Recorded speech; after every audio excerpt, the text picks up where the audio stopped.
I hope all the mobile phones are on the silent mode and maintain the decorum of the auditorium.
जी sir, ठीक है, हाँ. I request everybody to please stand, all the students.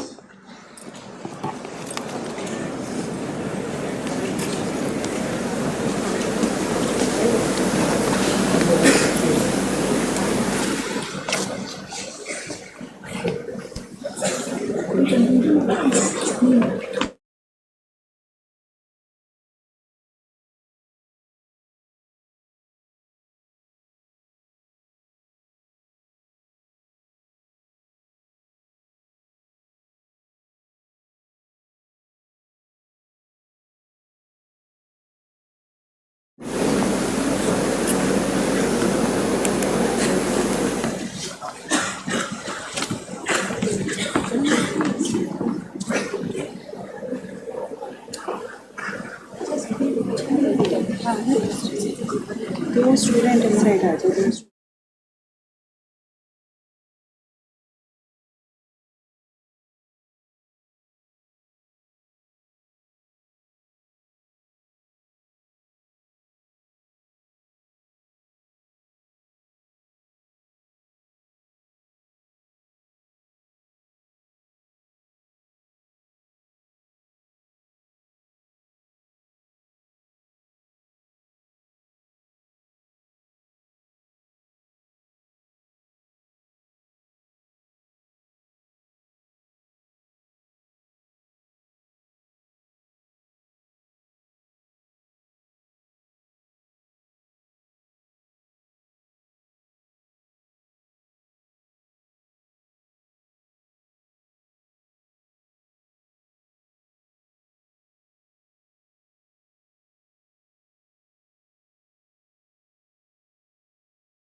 Students, please maintain silence.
Students, please maintain silence. The guests are already there.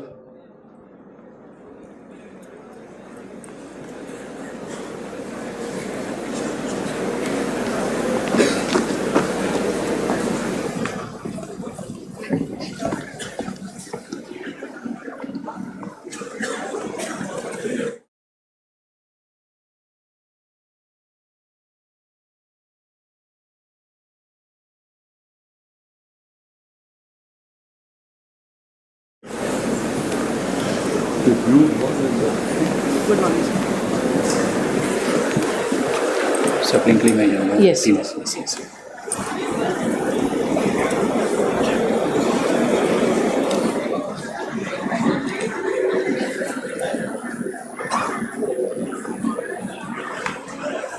Students, please be seated.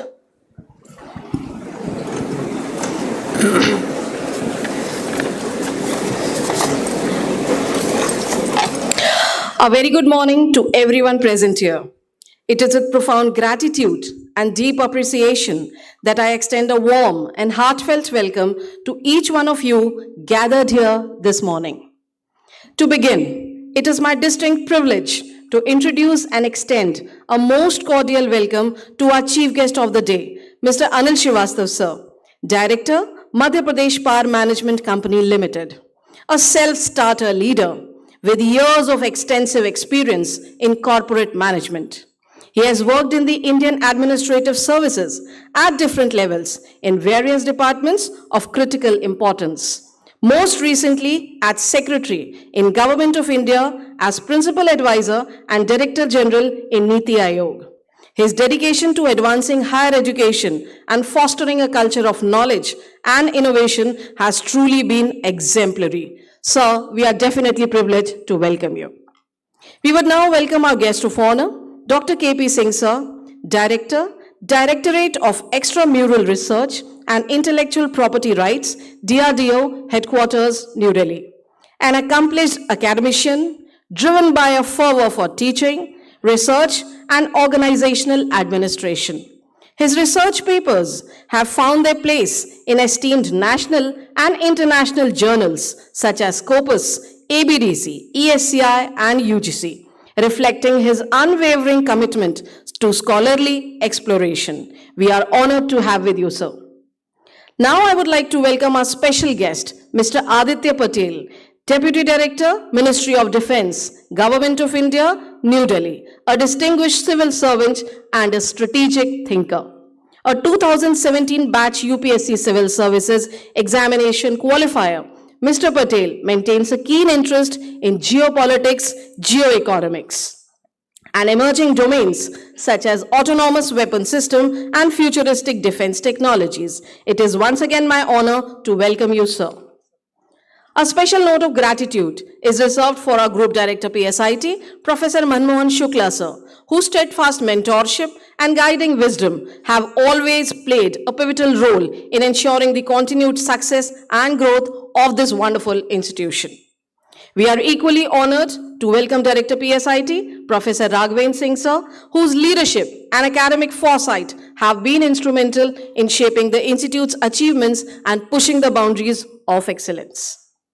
We also take this opportunity to acknowledge the invaluable contributions of Professor Pranay Wall, Director Pharmacy, Professor Harit Kumar sir, Director PSIT CHE, Professor Vishal Nagar sir, Director Academics, and Professor Raghuraj Singh sir, Additional Director, whose tireless efforts in their respective domains have been integral to this institution's ongoing success. Finally, I extend my heartfelt welcome to all our esteemed deans, heads of departments, keynote speakers, and delegates from renowned institutes of national and international repute, diligent participants, dedicated faculty members, and definitely our brilliant students, whose passion, commitment, and hard work continue to propel this institution forward. It gives me immense pleasure to initiate the inaugural session of the International Conference on Emerging Advances in Computing and Electronics, EACE 2025, organized by the Departments of Computer Science and Electronics and Communication Engineering, PSIT Kanpur.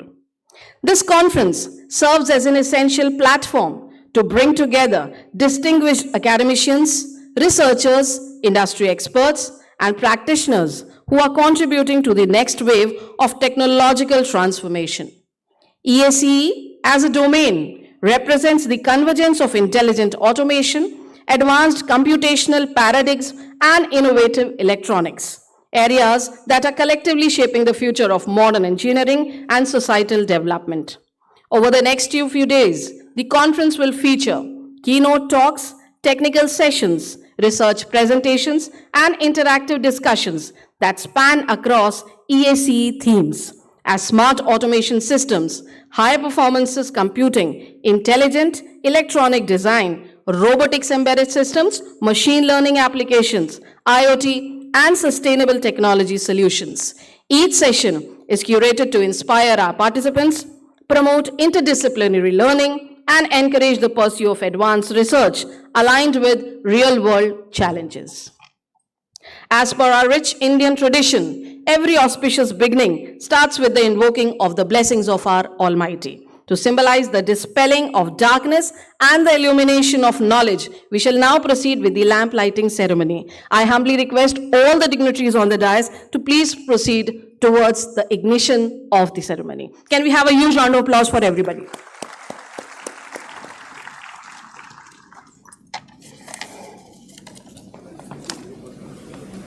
Ma'am, music.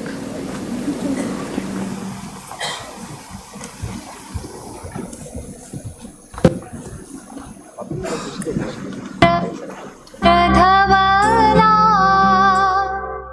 या शुभ्रवस्त्रावृता या वीणावरदण्डमण्डितकरा या श्वेतपद्मासना या ब्रह्माच्युतशङ्करप्रभृतिभिः देवैः सदा वन्दिता सा मां पातु सरस्वती भगवती निःशेषजाड्यापहा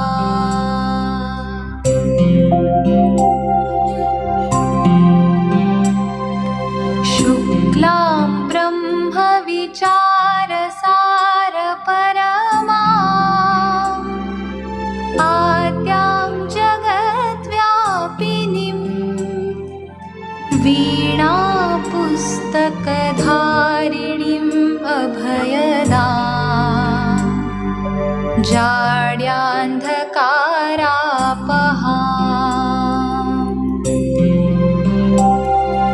हस्ते स्फाटिकमालिकां विदधतीं पद्मासने संस्थितां वन्दे तां परमेश्वरीं भगवतीम्. I extend my heartfelt thanks to all the dignitaries for lighting the lamp and marking the initiation of this wonderful conference. I now request our Director PSIT, Professor Raghavendra Singh sir, to present a sapling to our esteemed chief guest, Dr. Anil Srivastava sir.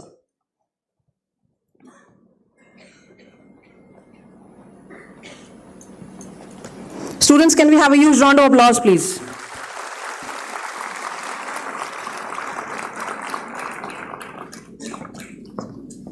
I would again request Director PSIT to present a sapling to our guest of honor, Dr. KP Singh sir.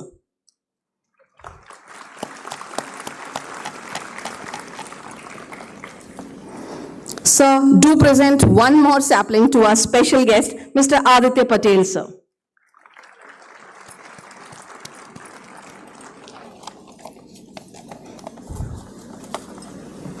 Thank you very much, sir.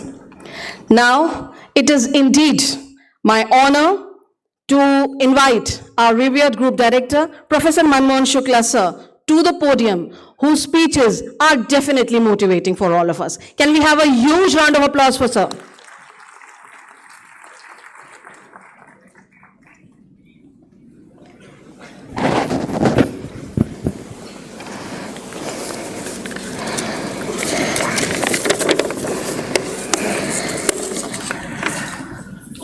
Good morning, one and all present here. Good morning. Honorable dignitaries on the dais, respected academicians, distinguished researchers, and dear participants. It gives me immense pleasure to welcome you all to the International Conference on Emerging Technologies in Automation, Computation, and Electronics, EACE 2025, which marks the second international conference being organized by Pranveer Singh Institute of Technology in this calendar year. A moment of great pride for all of us at PSIT. Let us all give it a warm round of applause. We feel deeply honored by the gracious presence of our chief guest, Mr. Anil Srivastav, retired IAS, a distinguished administrator and thought leader with the decades of national level service. Welcome, sir. We are equally privileged to have with us our guest of honor, Dr. K.P. Singh, whose academic and scientific contributions have significantly enriched the national research ecosystem. Welcome, sir. Our special guest, Mr. Aditya Patel, IAS, and Dr. Biswajit Pandey, and our guest, Mr. Himanshu Misra, add great value and inspiration to this occasion. Let us express our warm appreciation for their presence with a respectful round of applause. As we gather here, it is essential to reflect on the remarkable strides we have made at PSIT, which continue to strengthen our standing as a leader in higher education and innovation. We proudly received the NAAC A+ accreditation, a proof of our firm commitment to delivering high-quality education. Additionally, we were awarded a substantial 5.65 CR grant from DST Nidhi ITBI program to establish an inclusive technology business incubator, reinforcing our dedication to nurturing innovation and entrepreneurship. In just 2 years, our Startup and Incubation Foundation has made remarkable strides. We have successfully incubated 31 startups, hosted over 80 entrepreneurial events, and secured more than 100 patents. This year, our student startups have garnered significantly recognition on both national and international platforms, filling us with immense pride as we celebrate their accomplishments. Additionally, we have made substantial progress in academic research with over 350 research publications this year in esteemed SCI and ECI and Scopus Index journals, further enriching the body of knowledge in our respective fields and showcasing the depth of our commitment to research excellence. Turning to another area of excellence, PSIT has made tremendous strides in its placement efforts.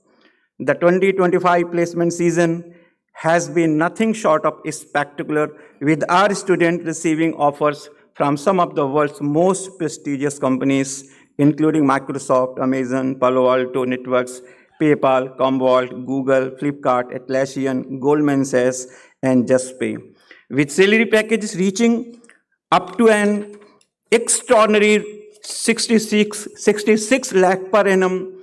This marks the highest ever placement figure in the history of PSIT.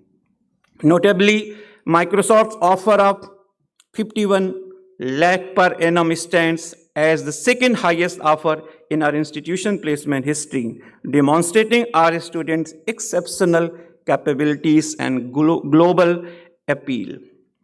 In the ongoing 2026 passing out batch, the momentum is already building. More than 20 final year students have secured placement with the package exceeding 20 LPA, joining the ranks of top industry giants. With such extraordinary achievements, there is no stopping us. PSIT is truly on fire, and the future has never looked brighter. One of the most recent and groundbreaking achievements is the establishment of centers of excellence in cutting-edge fields like artificial intelligence, blockchain, wearable devices, and the Internet of Things, IoT. These centers are strategically designed to equip our students with hands-on industry knowledge, expert mentorship, and world-class infrastructure that foster innovation. This transformative approach has already played a pivotal role in our impressive placement success, with graduates securing roles at global tech giants such as Google, Microsoft, and Amazon, with lucrative salary packages reflecting their remarkable capabilities. In another bold step towards advancing global technical education, we have appointed renowned professionals from leading US-based IT companies as professor of practice. This initiative, one of the latest milestones in our journey, will provide our students with direct access to thought leaders in cloud computing, AI/ML, software engineering, VLSI design, and data analytics too. By learning from these industry experts, our students will gain invaluable insights into the latest technological trends and real-world applications, further cementing PSIT's commitment to providing a world-class education that prepares students to lead in today's highly competitive, tech-driven world. With these remarkable strides in education, innovation, and placement, we at PSIT are not only setting new benchmarks for academic excellence, but also positioning ourselves as a pivotal force in shaping the future of technology and academia. It is with this forward-thinking vision that we now turn our attention to the focal point of today's gathering, the International Conference on Emerging Technologies in Automation, Computation, and Electronics, EACE-2025. In today's rapidly evolving world of artificial intelligence, intelligent automation, and cognitive computation, platforms like EACE are not just academic gatherings. They are incubators of ideas, innovation, and also impact. They bring together minds that don't just consume technology, but create it. And for that spirit of intellectual convergence, let us take a moment to appreciate this collective pursuit of excellence. EACE 2025 holds a special significance. It has received over 150 scholarly submissions from more than 9 countries across the globe, including Japan, the United States, Germany, Bangladesh, Afghanistan, and several others. From these, 53 papers have been selected after a rigorous international review process, reflecting the high academic standards and global trust this platform has earned.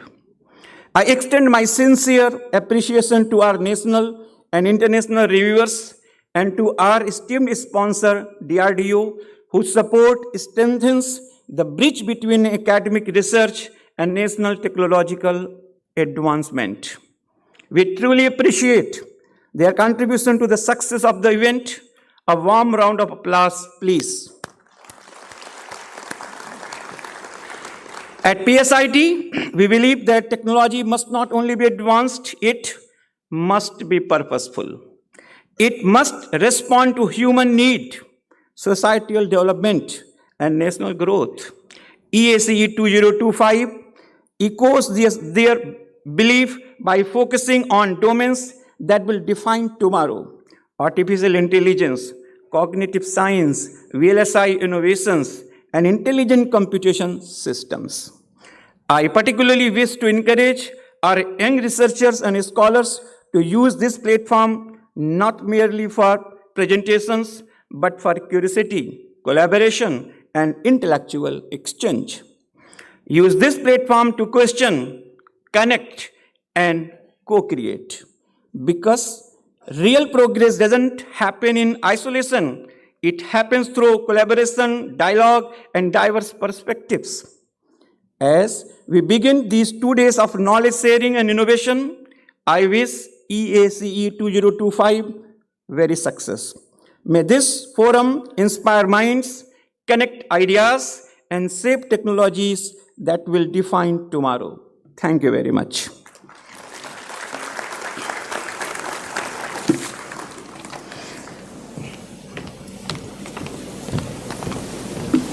Thank you very much, sir, for your invaluable guidance. It is now my privilege to call upon the special guest today, Mr. Aditya Patel, sir, to please come on the stage, to please come take the podium and share his words of wisdom with us. Can we have a huge round of applause for Patel, sir?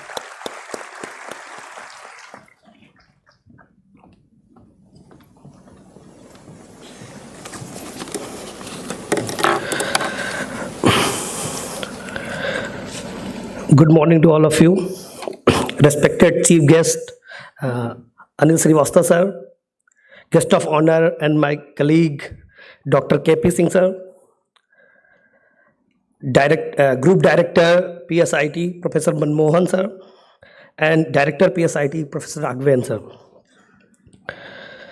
Esteemed head of departments, faculty members of the faculties, dear students, members, media person, ladies and gentlemen.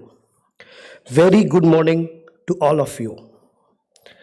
It is indeed a matter of great privilege and personal happiness for me to stand here today at Pranvi Institute of Technology, Kanpur, on auspicious occasion of inauguration of International Conference on Emerging Technologies in Automation, Computation, Electronics, EACE 2025.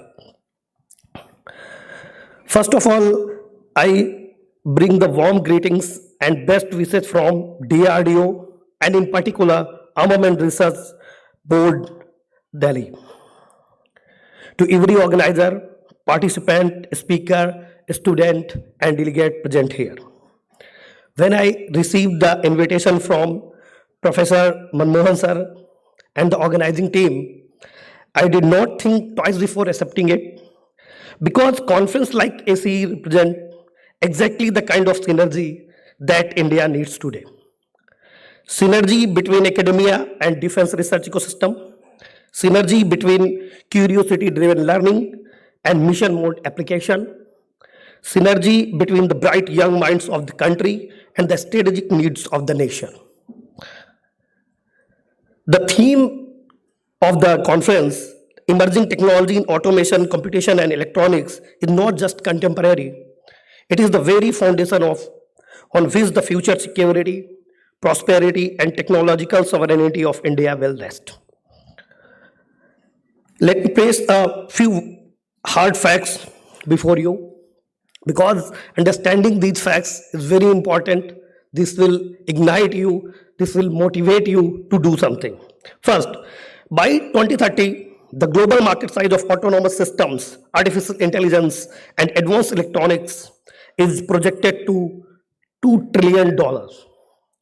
India's own defense indigenization roadmap under Atmanirbhar Bharat envisages that 70 to 75% indigenous content in all major platforms by 2027-28.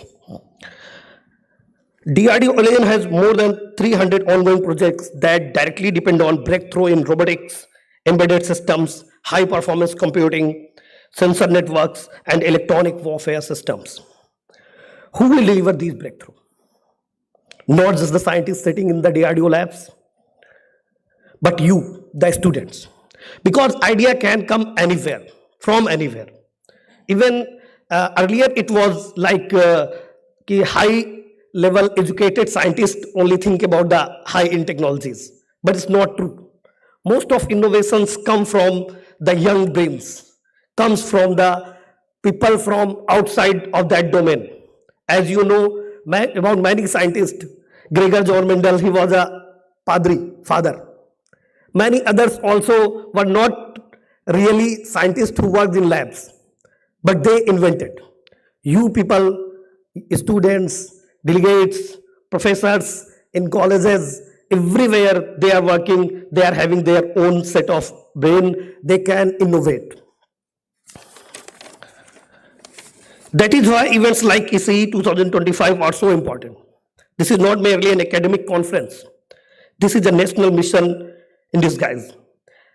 I am told that the next 2 days, you will have more than 200 research papers, 12 keynote speaker address by eminent scientists from India and abroad, panel discussions on drone swarms, quantum computing applications, 6G communications, and industry academia collaboration sessions. That is remarkable for any institute, and for a private institution in Uttar Pradesh, it is nothing short of extraordinary. I congratulate the Department of Electronics and Communication Engineering and Computer Science and Engineering for this initiative. Let me share 4 quick thoughts with the young students present here today.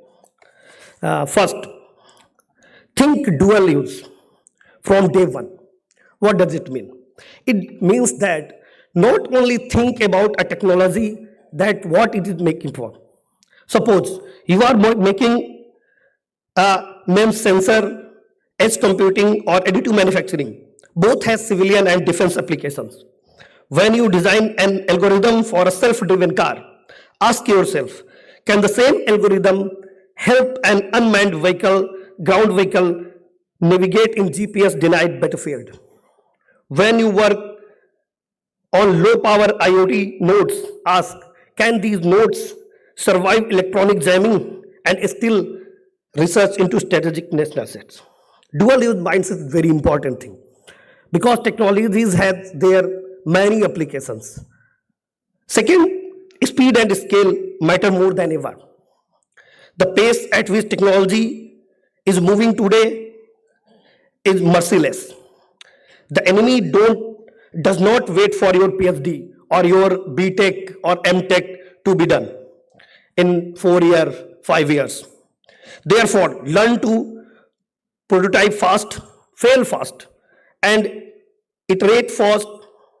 DRDO's new technology fund, TDF, IDEX, and Innovations for Defense Excellence initiatives are specifically designed to fund exactly this kind of rapid prototypes by academia and startups.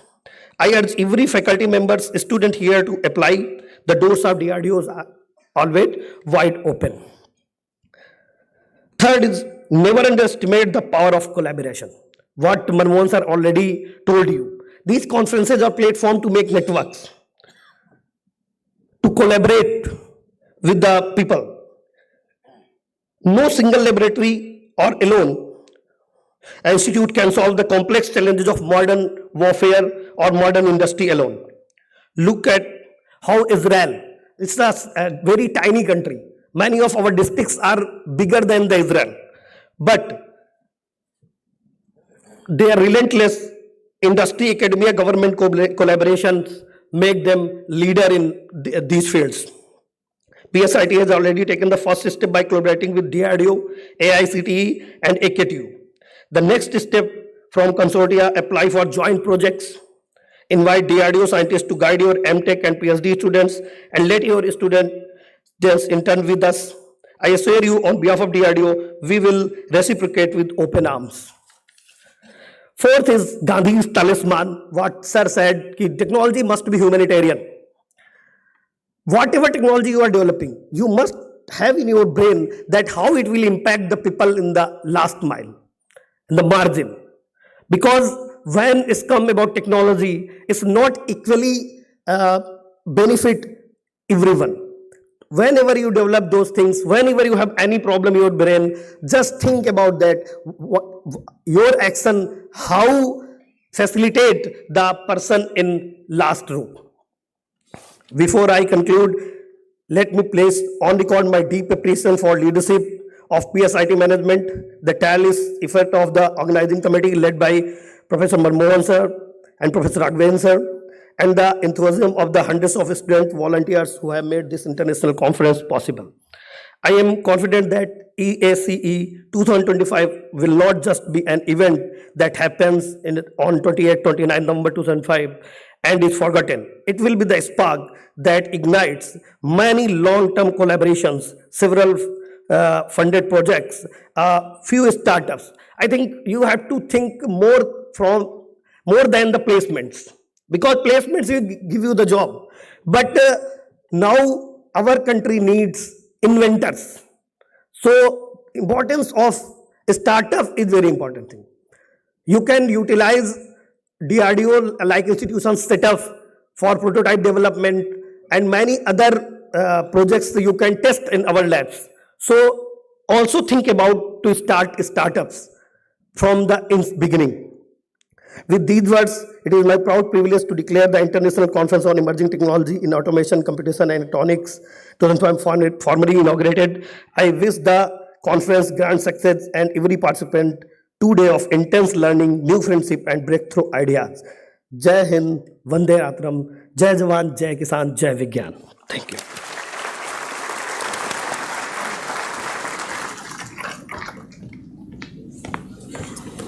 Thank you very much, sir, for motivating and inspiring all of us. Now, it is once again my privilege to call the guest of honor of today, Dr. K.P. Singh, sir, to share his thoughts of wisdom with us. Can we have a round of applause for sir?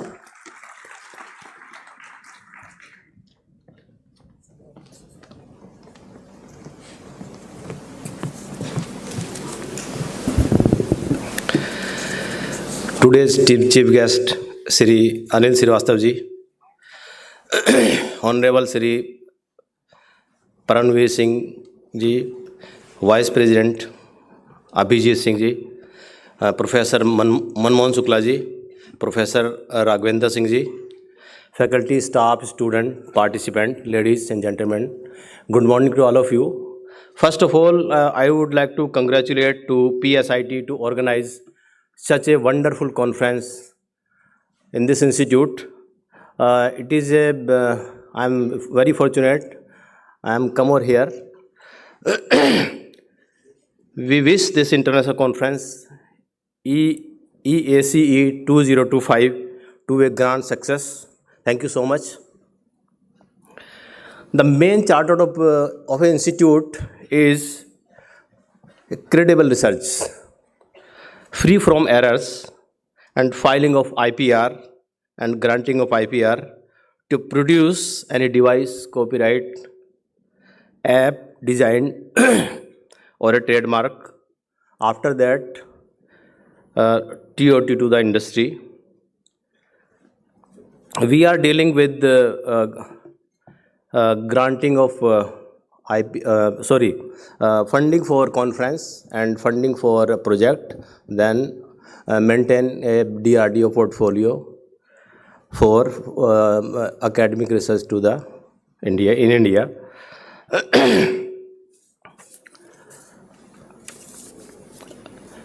We are providing secrecy direction on patent application referred to DRDO by Indian Patent Office under Secrecy Directive to the Indian Patent Act. The advantage of IPR is to enhance the performance level of an institution, improve the financial status of the individual as well as the economic of the country. The conference covered AI and soft computing, machine learning, neural networks, fusion system, and others, computation and cognitive science, electronics innovation, circuit design, system, and smart devices. AI and soft computing play a significant role in directed high-resolution sensing and secure quantum communication, while emerging materials such as mathematical and advanced composite offer breakthrough in automation, computational and electronics, stealth, survivability, and durability. This conference covered most of the areas, and AI entered in most of the fields like civil engineering, medical science, and agriculture also. DRDO has many ways to collaborate with researchers for R&D. Being a funding agency, we are playing a crucial role like bridge, which is connecting the Indian researchers to the real users. Our scientists is always helping to the researchers through grant in aid to understand the technology needs and advancement of technologies. R&D has always played a significant role to show the strength, secure the image and security of nation. researchers engage in the task of improving R&D standards of India and efficient support system so that they can deliver tangible or intangible outcomes. This conference not only helps the researchers, scholars, students, industry peoples in learning new things to exchange the knowledge and ideas, developing their research capabilities, but also ensure that formation of a bridge between researchers, institutions, and industry also.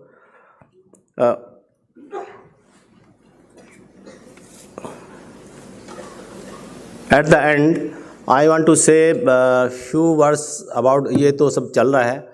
मेरा interaction है student teachers के साथ में. आप लोग ये पहली बार मैंने PSIT देखा है, सुना है. ये बहुत अच्छा इंस्टीट्यूट है. I appreciate and all the teachers and professors. आप लोग प्रोजेक्ट लिखें और आप हमसे कांटेक्ट में रहें. आपको प्रोजेक्ट लिखने में कोई डिफ़िकल्टी आ रही है तो आप हमसे कांटेक्ट करें. और प्रोजेक्ट की कॉस्ट आप डरने की ज़रूरत नहीं है. कितने भी लाख हो, कितने भी करोड़ हो, आप लोग काम करिएगा. आपको कोई भी IPR फाइलिंग करने में कोई भी दिक्कत आ रही है, आप हमसे बात करिएगा. IPR जो है मैं बता देता हूँ. IPR पेटेंट होता है, कॉपीराइट होता है, डिज़ाइन होता है, ट्रेडमार्क होता है और एक होता है GI. तो जो हमारे यहाँ स्टूडेंट हैं वो स्टूडेंट एक 90% का है या 95% का है, एक 70% का है, एक 60% का है. तो एज ए टीम वर्क आप लोग काम कर सकते हो. एक स्टूडेंट जो पेटेंट फाइल कर सकता है, दूसरा स्टूडेंट डिज़ाइन बना सकता है, तीसरा स्टूडेंट ट्रेडमार्क ले सकता है, फोर्थ वन जो है वो GI में जा सकता है. तो कोई भी स्टूडेंट अपने आप को कम ना समझे कि मैं 90+ वाला नहीं हूँ, मैं 60 वाला हूँ या 70 वाला हूँ. तो आप एज ए टीम किसी भी उसमें काम कर सकते हो. जैसे एक फ़ोन होता है, जैसे एप्पल का फ़ोन है. एप्पल के फ़ोन में पेटेंट भी है. एप्पल का फ़ोन कंप्लीट IPR पैकेज है. उसमें पेटेंट भी है, उसमें कॉपीराइट भी है, उसमें डिज़ाइन भी है, उसमें ट्रेडमार्क भी है. तो ऐसे ही आप लोग ये मत समझिए कि मैं पेटेंट नहीं फाइल करा सकता. आप डिज़ाइन फाइल करा सकते हो, कॉपीराइट फाइल करा सकते हो, ट्रेडमार्क फाइल करा सकते हो, GI फाइल करा सकते हो. जो लोग कुछ लोग यहाँ फार्मेसी के लोग भी हैं, मुझे पता चला कि फार्मेसी का कोर्स भी है. फार्मेसी के कोर्स में अगर आप पेटेंट फाइल करते हैं तो पेटेंट फाइल करने के लिए national biodiversity authority situated in Chennai में है. उसके अप्रूवल के तहत आप जो है अपना पेटेंट को फाइल कर सकते हैं. उसमें उस एरिया में जो कोई भी माइक्रो ऑर्गेनिज्म या एल्गी फंजाई जो भी आप यूज़ कर रहे हैं, या किसी जैसे मधुमक्खी का जो छत्ते में कोई मोम लगा होता है उसका यूज़ कर रहे हैं किसी उसमें, तो आप उसका परमिशन लेके आप उसको IPR को फाइल कर सकते हैं. उस एरिया में जो लोग रहते हैं उसका कुछ परसेंटेज रॉयल्टी उनको जाता है. अगर आप जो मेडिकल साइंस के स्टूडेंट हैं ऐसा करके उस साथ में वो यूज़ कर सकते हैं. तो आप अपने जो क्रिएशन ऑफ योर माइंड जो है उसको लीगल प्रोटेक्शन लेने के बाद आप अगर करेंगे तो बेटर होगा. जैसे गूगल और अमेजोन में आप लोग काम करते हैं, लेकिन गूगल और अमेजोन हमारा क्यों नहीं है? क्योंकि हमें इसके बारे में आइडिया नहीं था कि गूगल कैसे लेना है. जैसे हम लोग अभी आप लोग AI के थ्रू काम कर रहे हैं. आप एक सपोज़ आप कोई ऐप डेवलप करना चाह रहे हैं. अगर आप ऐप डेवलप करना चाहते हो आप उसको पहले रजिस्टर कराइएगा ऐप को, ठीक है ना. तो ऐप इसमें आपका सॉफ्टवेयर में कोडिंग वगैरह होता है, उसको पहले कॉपीराइट फाइल कराइएगा. कॉपीराइट फाइल करने के बाद में आप काम करिएगा. जिस सिस्टम में आप काम करते हो, जो लोग IPR फाइल करना चाहते हैं उसमें नेट नहीं होना चाहिए. आपका अपना अलग से एक पोर्टल होना चाहिए, अपना हार्ड डिस्क में रखिएगा. जैसे ही अपना आइडिया आप किसको एक्सचेंज करेंगे तो दूसरा आदमी कॉपीराइट फाइल कर सकता है. चाइना नंबर 1 पे है आजकल, इसीलिए चाइना का छोटा छोटा प्रोडक्ट भी मार्केट में बिक रहा है. ऐसे ही GI के फील्ड में सपोज मान लिया एक किसी भी एरिया में GI है, जैसे क्या बोलते बासमती राइस है या बनारसी साड़ी है, या बहुत सारे 644 GI हैं आजकल करंट में, जबकि वो कम से कम 5-6 हज़ार हो सकता है. हमारे एरियाज़ में किसी भी एरियाज़ में कोई भी प्रोडक्ट है, आप उसको आप GI रजिस्टर करा के आप उसको बेच सकते हैं. जैसे कश्मीरी सेफ्रॉन है. कश्मीरी सेफ्रॉन जो है उसका GI नंबर है 635. वो कश्मीरी सेफ्रॉन है. लेकिन जो डुप्लीकेट सेफ्रॉन है आपने देखा होगा, जैसे भुट्टे के वो होता है ना, ऊपर के बाल से जो होते हैं, उसको कलर करके वो 100 रुपये की डब्बी बेच देते हैं आपको, लेकिन वो सर्टिफाई नहीं है. तो जो मार्केट में सर्टिफाई नंबर का आपके पास IPR होगा तो आप उसका वैल्यू होगा और आप अपने इंटेलेक्चुअल से पैसे कमा सकते हैं. बहुत अभी मैंने देखा इसमें स्प्रिंगर का नाम लिखा हुआ था पब्लिकेशन में. तो Springer is a primary publisher. आपको किसी को पता सेकेंडरी पब्लिशर कौन है? कोई बोलेगा? प्राइमरी और सेकेंडरी पब्लिशर में क्या फ़र्क है? Springer Elsevier is a primary publisher. कुछ ऐसे भी पब्लिशर है जो सेकेंडरी पब्लिशर है। सेकेंडरी पब्लिशर पे आपको नहीं जाना। आपने देखो बड़े प्राउड से लिखा है स्प्रिंगर, मुझे बड़ा अच्छा लगा स्प्रिंगर लिखा हुआ है। एल्सवेयर होता, वाइले होता, बीएमजे होता, तो आप ऐसे ही आईपीआर है आपका जो है ना, आपका जो इंटेलेक्चुअल प्रॉपर्टी है वो आपके नाम पे होना चाहिए, लीगल राइट आपको होना चाहिए, उसके बाद आप आगे काम कर सकते हैं। At the end learning gives you creativity leads to thinking gives you knowledge makes you perfect. Thank you so much for inviting me in this program. Thank you so much. जय Hind.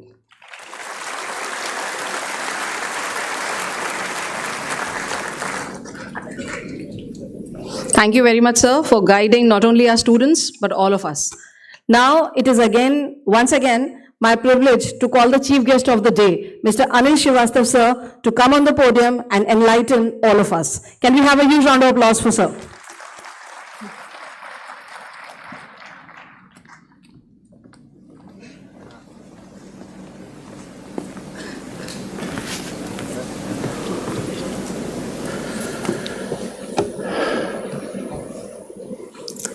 Good morning, everybody.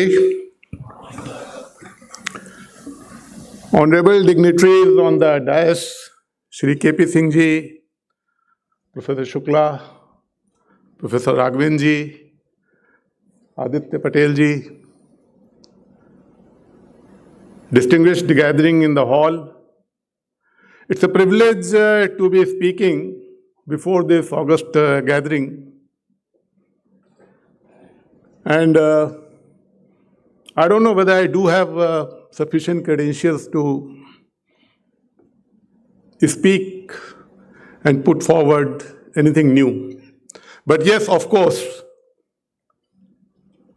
as a grassroots practitioner,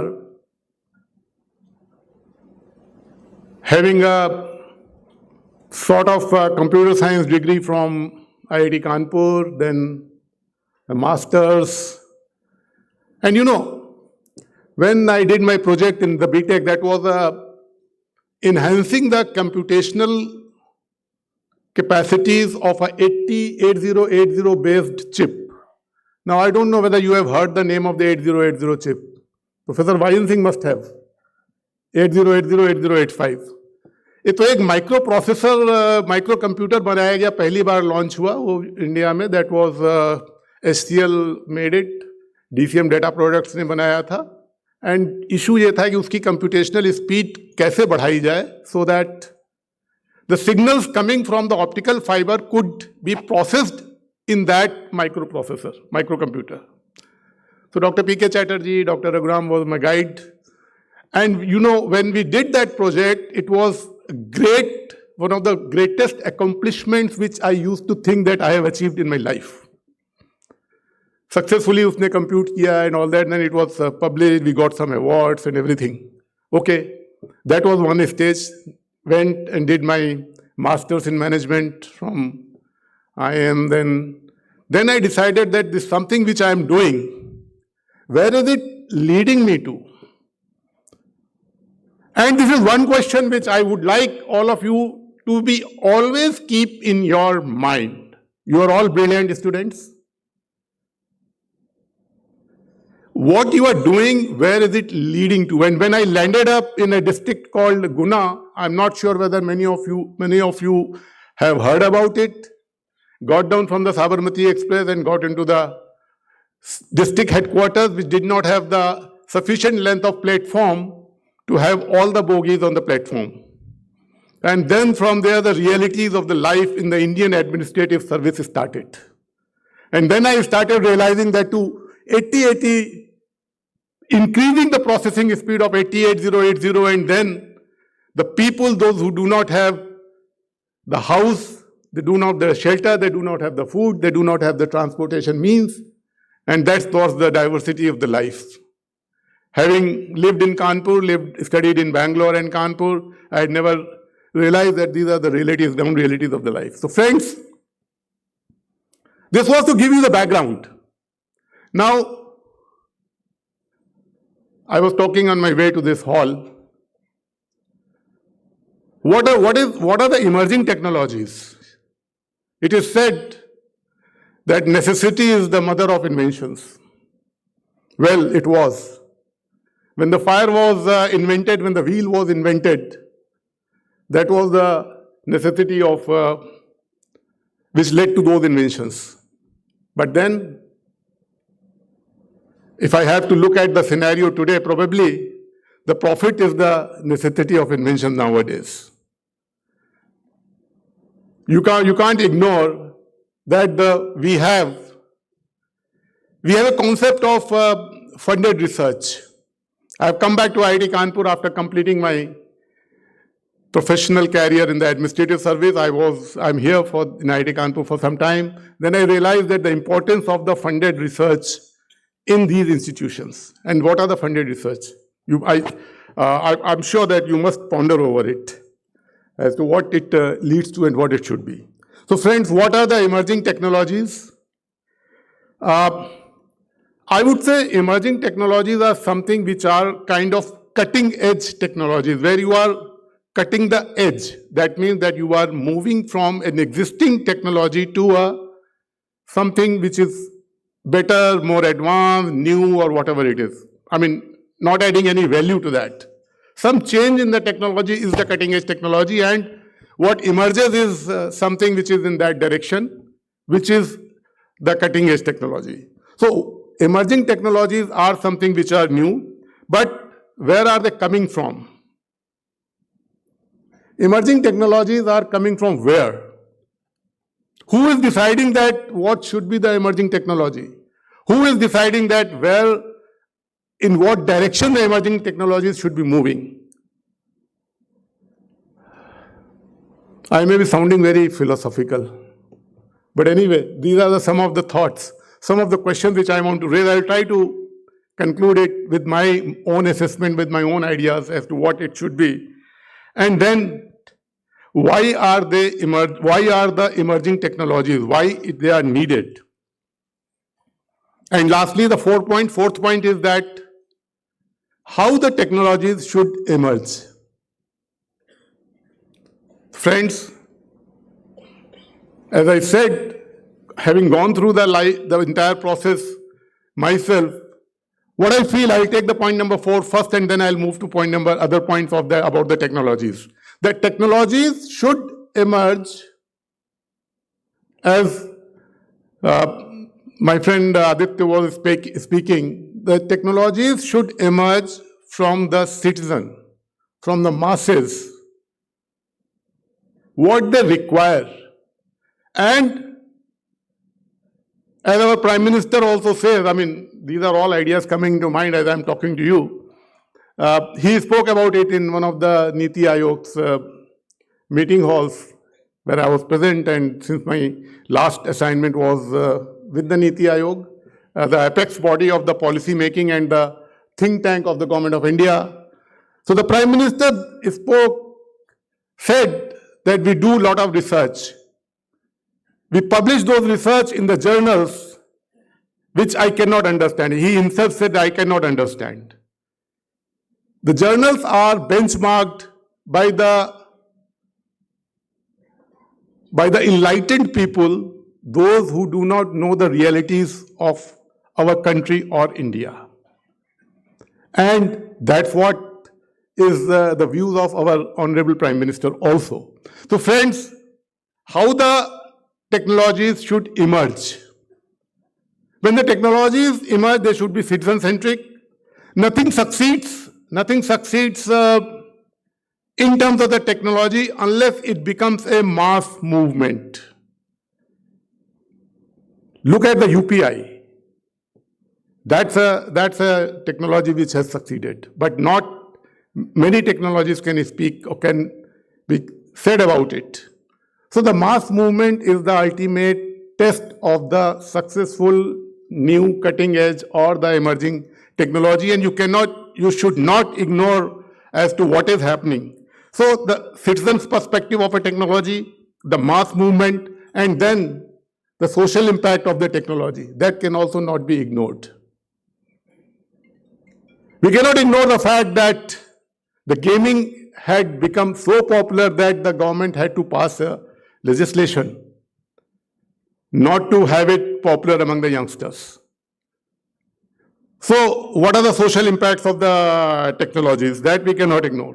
So friends, I was trying to give you a macro view of the research, the technology, and the changes which do take place with the technological advancements. Now, what happens? What happens is that when we move from that macro perspective to the micro perspective, when we narrow it down, then our entire viewpoint differs. It gets changed. So the need of the hour is that when we start with that macro perspective, that the research, the new technologies, the cutting edge technologies should be citizen-centric, should have the citizen's perspective, it should be a mass movement, it should be what is coming from the society. We start with that objective, and when we narrow it down to the small technologies which we are all talking about these days, whether it is AI, machine language, quantum computing, biotechnologies, brain manipulations, Internet of Things, 5G, 6G, edge computer, XR, VAR, AR, VR, and all these technologies. So when we talk about those technologies from that macro perspective, when we narrow it down, then probably the perspective changes. We start working in the same direction when I was working with the 8080 and trying to improve the processing speed of a microprocessor chip. So, but the increasing the speed of that microprocessor chip also helps, if it helps in improving the good, the public good or the good of the citizen, then it is worth it, friends. So these are some of the thoughts, some of the ideas which I have in my mind. But one thing which is very fundamental, which all researchers, all students should not forget, that 9 knowns are much, much greater than knowns. 9 knowns means? Anybody? What are the 9 knowns? NY, not yet known. Not yet known are much, much higher than knowns. We take pride, we get awards, we get prizes, whatever prize it is, by doing a small bit of research in any field, whether it's liberal arts, science, mathematics, computing, anything. But we should not forget that which is not known on earth, which is not known to the human race, is much, much bigger than what is known to the human race. Thank you, friends. It was a privilege to be here. I'm glad to know that PSIT is doing so much, so well. This institute was not there when I was studying in this city only. I'm very happy to see the infrastructure, and I'm very sure that Professor Shukla will enlighten me with some more details about this institute. I wish you all the best.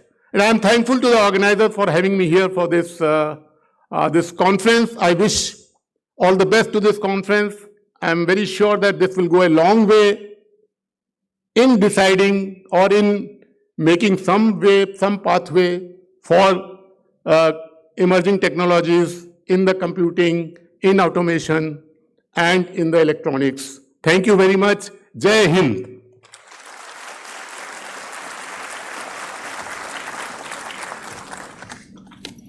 Thank you very much, sir, for definitely your truly supporting words. Now, at this juncture, it is my privilege to request our distinguished chief guest, sir, to unveil the EACE 2025 conference Souvenir. The Souvenir captures the essence of our collective efforts, our research, our ideas, and academic achievements.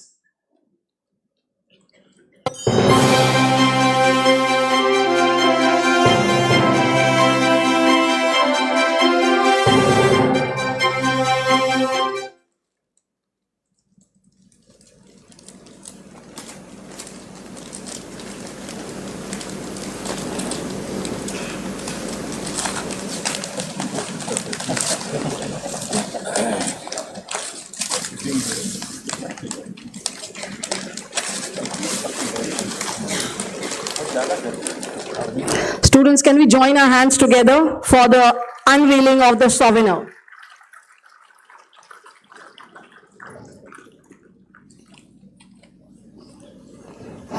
It is definitely a moment of pride because all our efforts, all our sincere efforts are truly paid today.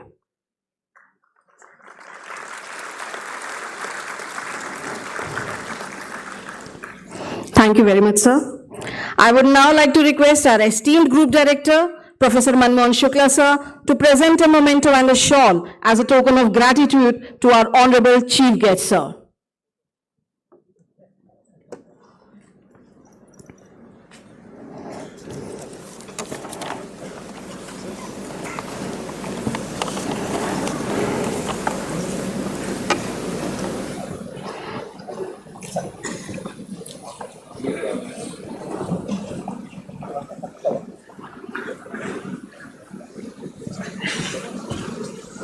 Can we continue the clapping, please?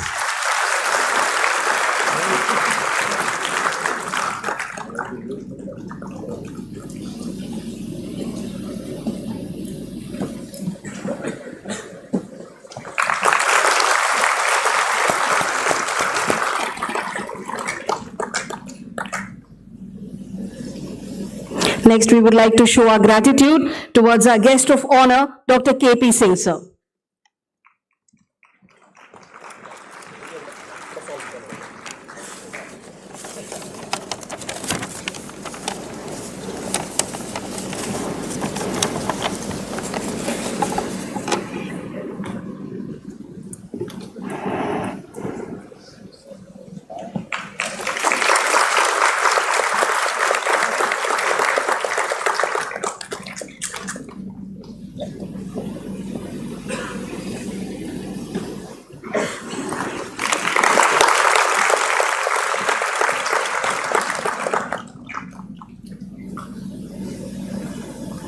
A token of next gratitude to be presented to our special guest, Mr. Aditya Patel, sir.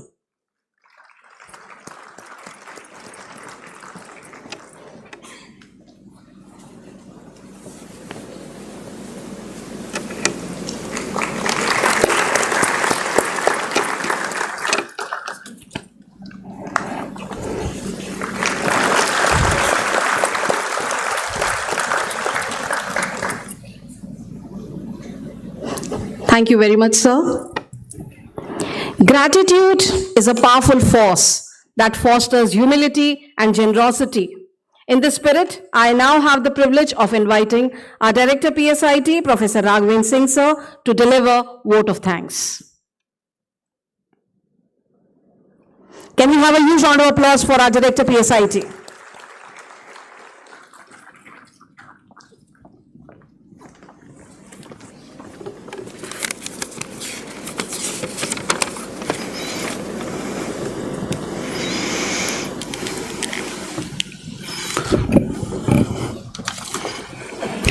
Good morning, everyone. Thank you is such a profound expression that cannot be seen or touched, but must be felt from the heart. I feel honored to have opportunity to propose the vote of thanks on this special occasion of EACE 2025. On behalf of the entire organizing committee, I extend my heartfelt gratitude to the esteemed dignitaries for gracing the occasion with their worthy presence.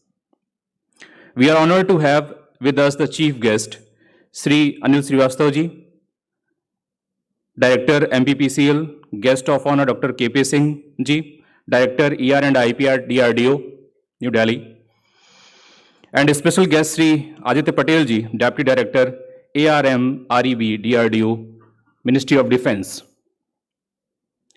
And we are privileged to have with us today's keynote speakers, Dr. Y.N. Singh sir, Professor IIT Kanpur, Dr. Brajraj Singh Survanshi, Senior Scientist, Sony Research India Limited, Dr. Shubham Sahai, Associate Professor IIT Kanpur. Sir, your presence have truly enriched the international conference on Emerging Technologies in Automation, Computation and Electronics, EACE 2025. This conference is sponsored by DRDO, Young Scientist Lab, Chennai, DYSLCT. We are very much thankful to DRDO for giving us the grant and support to organize this conference. In the same way, we are thankful to the collaborators of conference like IEEE, UP section, IET, publication partner Springer, and ACCBI lab. I, Professor Agwen Singh, express my deep gratitude to our Honorable Chairman, Sri Pranveer Singh Sir, Honorable Vice Chairperson, Mrs. Nirmala Singh Ma'am, esteemed Vice President, Mr. Abhijit Singh Sir, and respected Vice President, Ms. Tanya Ma'am, for giving us the opportunity to organize this conference. I am also thankful to respected Group Director, Professor Manmohan Shukla Sir, for his valuable guidance and support. His visionary leadership is always instrumental in the tremendous growth of the Institute. I would like to extend my sincere thanks to Director Academics, Dr. Vishal Nagar, Additional Director, Dr. Ragraj Singh Survanshi, Director PSIT CHE, Professor Harit Kumar, Director Pharmacy, Dr. Pranay Wall, Dean First Year, Arti Saxena, Dean R&I, Brijesh Chaurasia, and Dean Academics, Dr. Mohit Srivastav. I also extend my sincere thanks to HODs, faculty members, honorable delegates, participants, and dear students to be the part of this grand conference. An event of this dimension cannot happen over the night. The wheels that rolling months in the advance. We have been fortunate enough to be backed by a team of very motivated and dedicated organizing committee. Thank you all of you for making this event successful. Have a wonderful day. Thank you very much.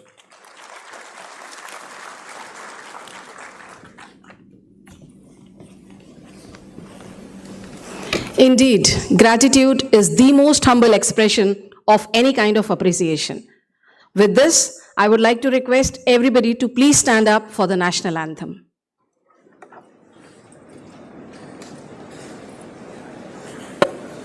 Jana Gana मन अधिनायक जय हे भारत भाग्य विधाता पंजाब सिंध गुजरात मराठा द्राविड उत्कल बंगा विंध्य हिमाचल यमुना गंगा उच्चल जलधि तरंगा तव शुभ नामे जागे तव शुभ आशीष मांगे गाहे तव जय गाथा जन गण मंगलदायक जय हे भारत भाग्य विधाता जय हे जय हे जय हे जय जय जय जय हे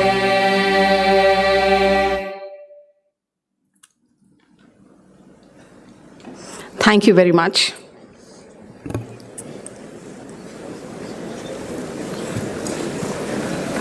Thank you, sir.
with the thought that truly encapsulates the spirit of this gathering. As the saying goes, research is creating new knowledge, and knowledge is what shapes the future. It gives us immense pleasure to welcome you all to the International Conference on Emerging Technologies in Automation, Computations, and Electronics, EACE 2025.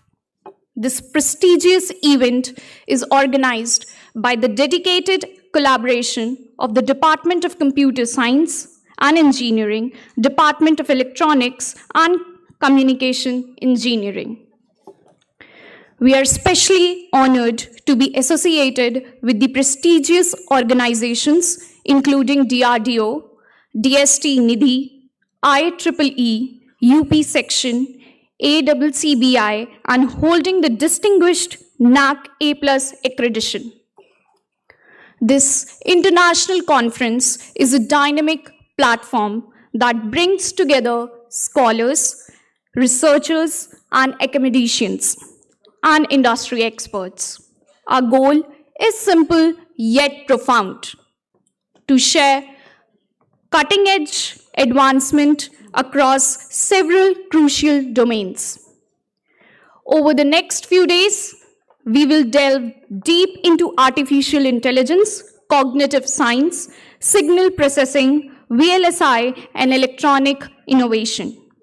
We now extend a heartfelt and special welcome to our esteemed dignitaries. Respected Director PSIT, Professor Raghavendra Singh. Respected Director Academics PSIT, Professor Vishal Nagar Sir. Our esteemed keynote speakers and all deans, HODs, and faculties, my dear students, and all those who have traveled far and near to be with us.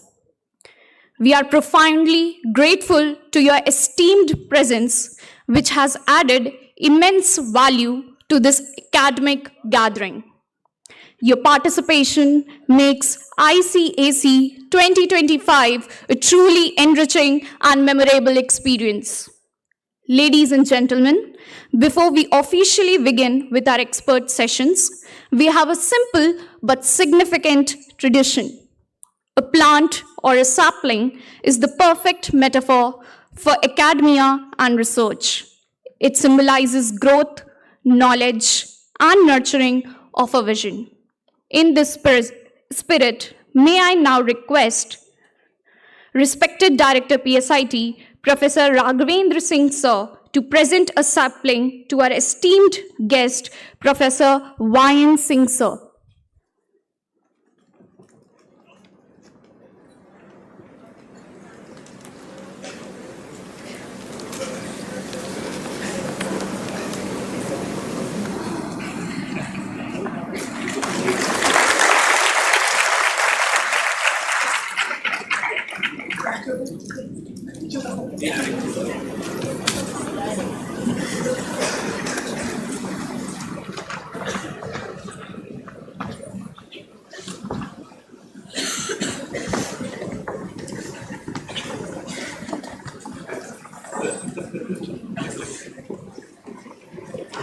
Thank you, sir. May I now request respected Director Academics PSIT, Professor Vishal Nagar Sir, to present a sapling to Dr. Brijraj Singh Sir. Please, a warm round of applause, everybody.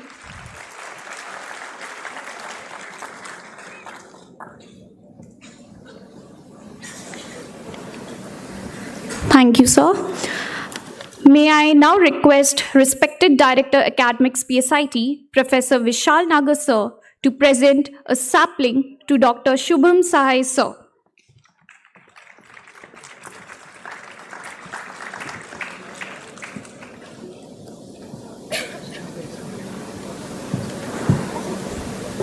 Thank you so much, sir. Now we will begin with our next keynote speakers.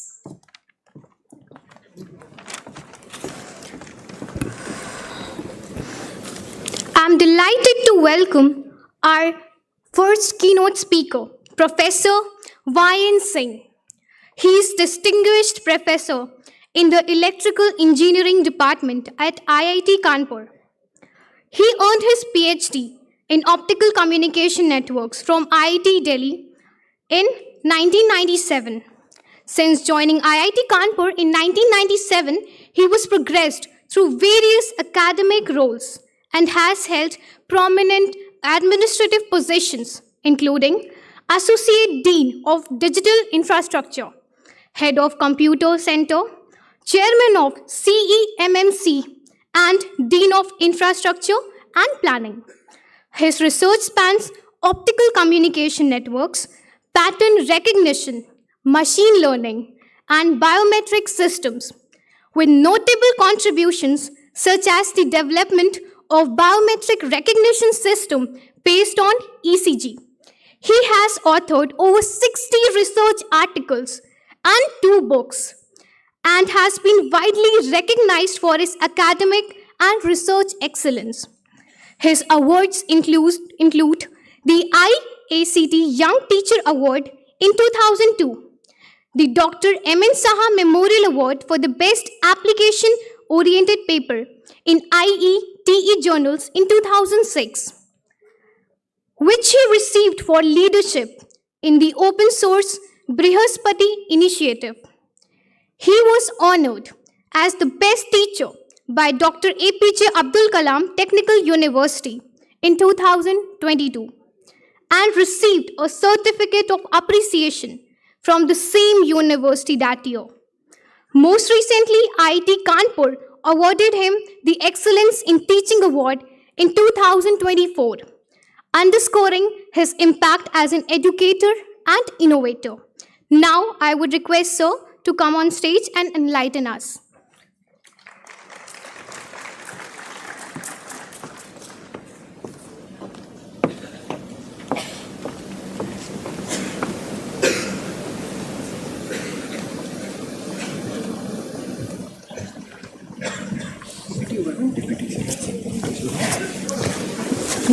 वहाँ तो आया नहीं है इसी से दो this one is strong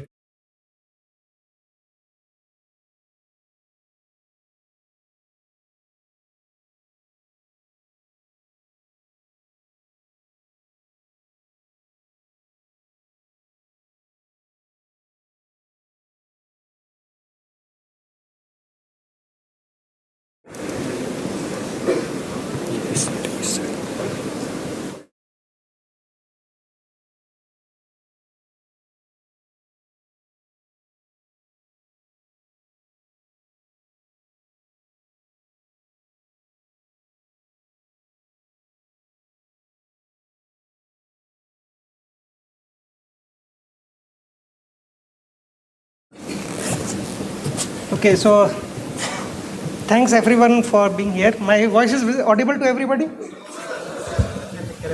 Hello? Now I think it must be audible. So I was keeping mic slightly far away from my mouth. So I am in IIT Kanpur, electrical engineering, and I've been here since 97.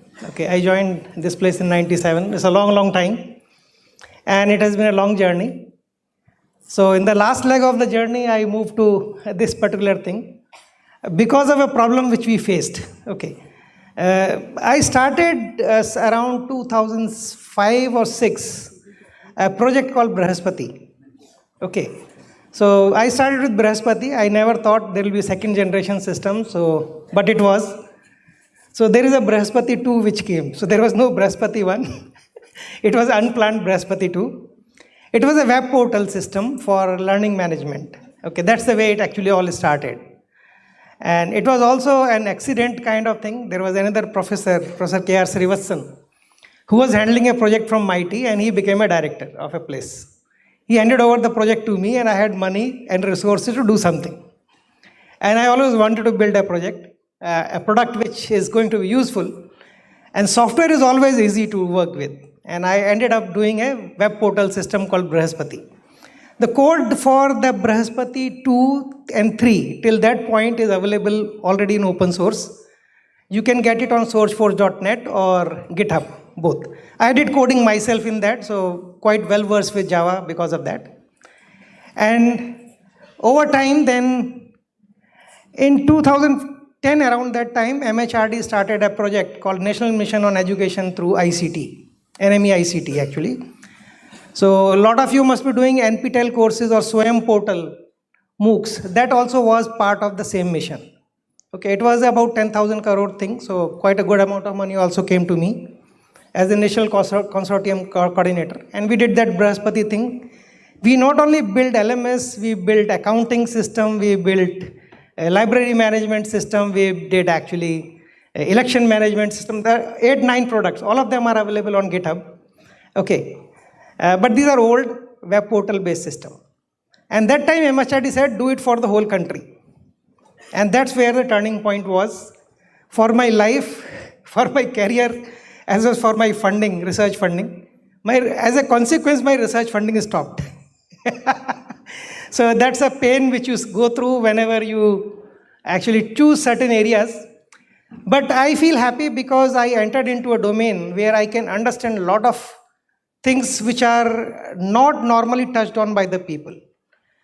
Though some students who are kind of in dark, who are not visible, okay, they are normally kind of remain normal, but in their hidden chambers, they participate in those activities. So essentially it leads to that.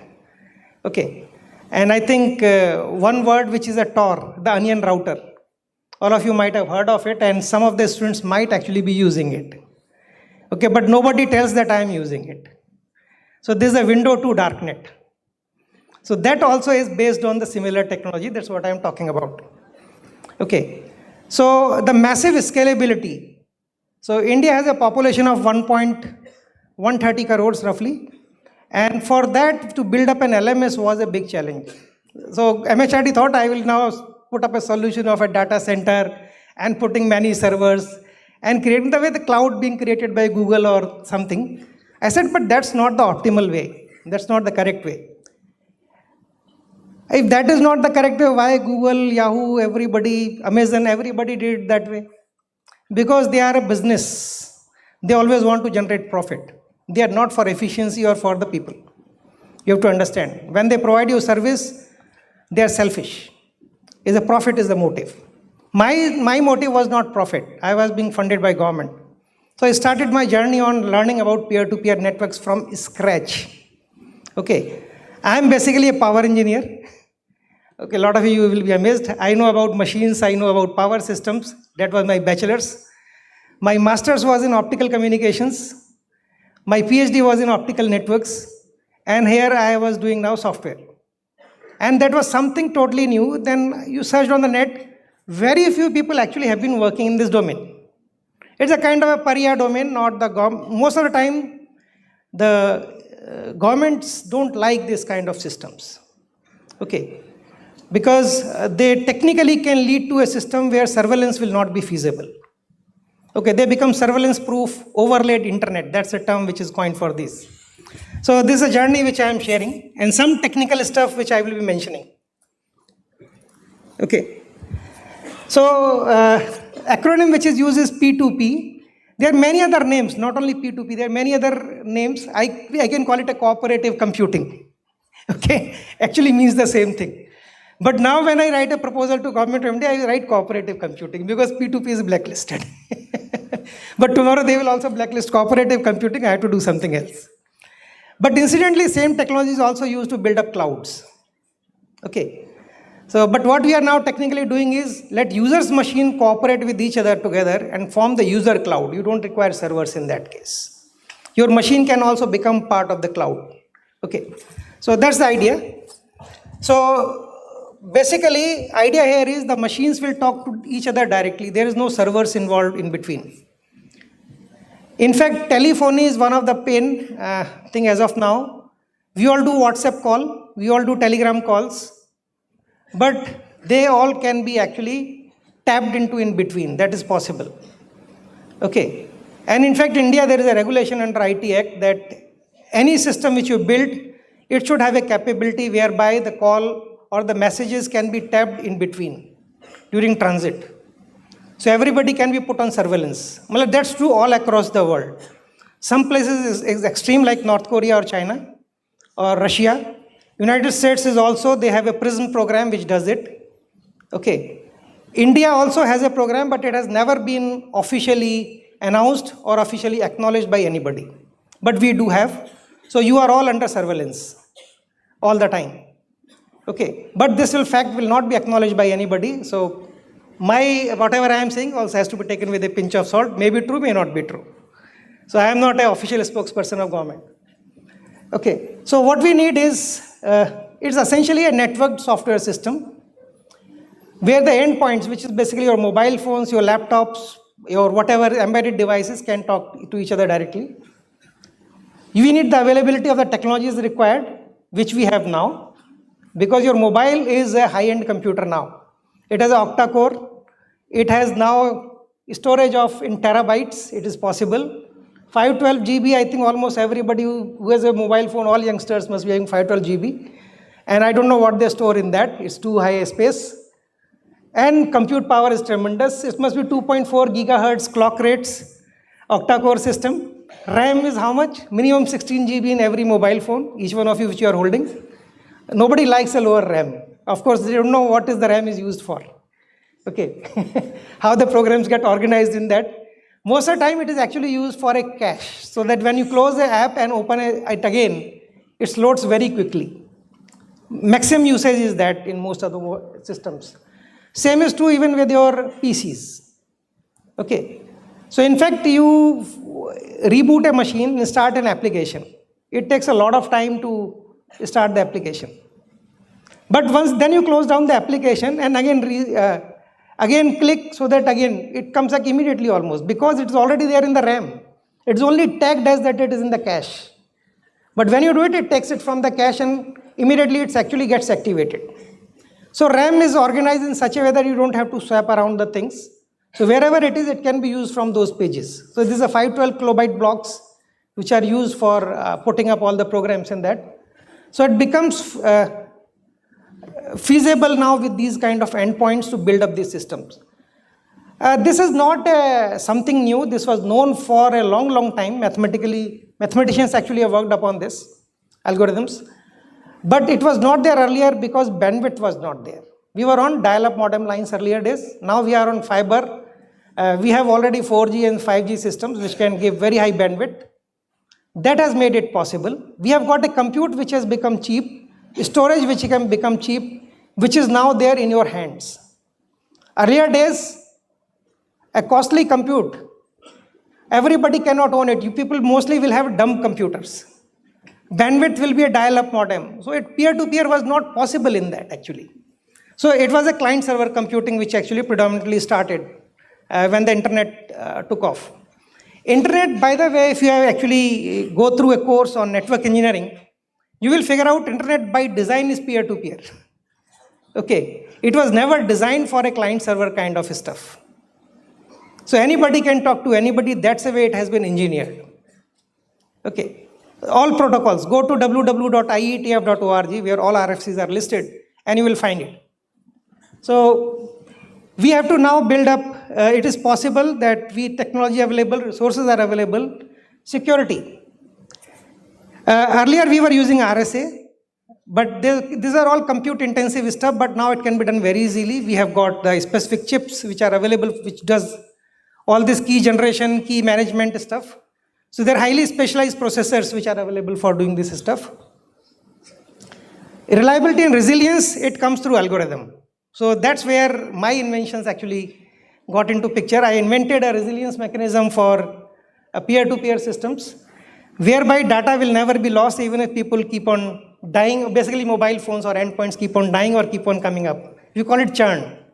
Churn is moving in and out from the network all the time. So with increasing churn rate, this actually advantage comes because of the massively large size of the users participating in the network. Okay. And it should be agile and responsive. That comes through caching algorithm. Okay. So let's see. I have a time till 12:45, what I have been told. The time is less, but I will try to cover up whatever is possible. So now where it is used. So you have already been using it without knowing it. Okay. So Telegram is one example. Partly it is peer-to-peer. It's not fully peer-to-peer system. Okay. It's like a whiteboard on which you write, shared whiteboard system. It's equivalent to that actually. But the good thing is that why people use it, you don't consume your storage space. Your mobile only acts as a cache memory. Everything goes into the cloud. But the cloud is made by servers, which Pavel Durov, who started this business, he's again kind of, I will call a Vidrohi from Russia. He was the guy who made the planes of dollars and threw out of his Russian thing before he left that place. Okay, he created equivalent of Facebook in Russia actually in the beginning. There are nice stories about him you can find on YouTube. Please don't copy that in India, you will be behind bars. Okay, don't copy him. So he should not be, these are fine, but such people are not mostly liked by the governments again. So distributed storage. We have a lot of, now you buy storage, you get it. Exactly same algorithms are used there. We also have been using the similar thing, but with a much higher grade of encryption. Okay, so that in between tampering cannot be done. One of the system which you can explore is IPFS, Interplanetary File System, which already is functional as of now. This is based on similar principles. Okay, so in our case, we call it a Brahaspati 4, the 4th generation system. It is not in open source for legal reasons and for security reasons. Okay, we also have a UFS, Universal File System, which is very similar to that. DFS is for the user backups and for user file systems to be for creating that thing. So most of this has a lot of use in defense. It can be used in corporate. Common public, I am not sure, because in fact now all terrorists also work like a corporate now. So they also use similar tools. It's very difficult, but probably the way out is building up Trojans. So Trojans and viruses normally people think are bad. No, they are not bad all the time. Sometimes they are good also. Okay, so we probably have to do with that.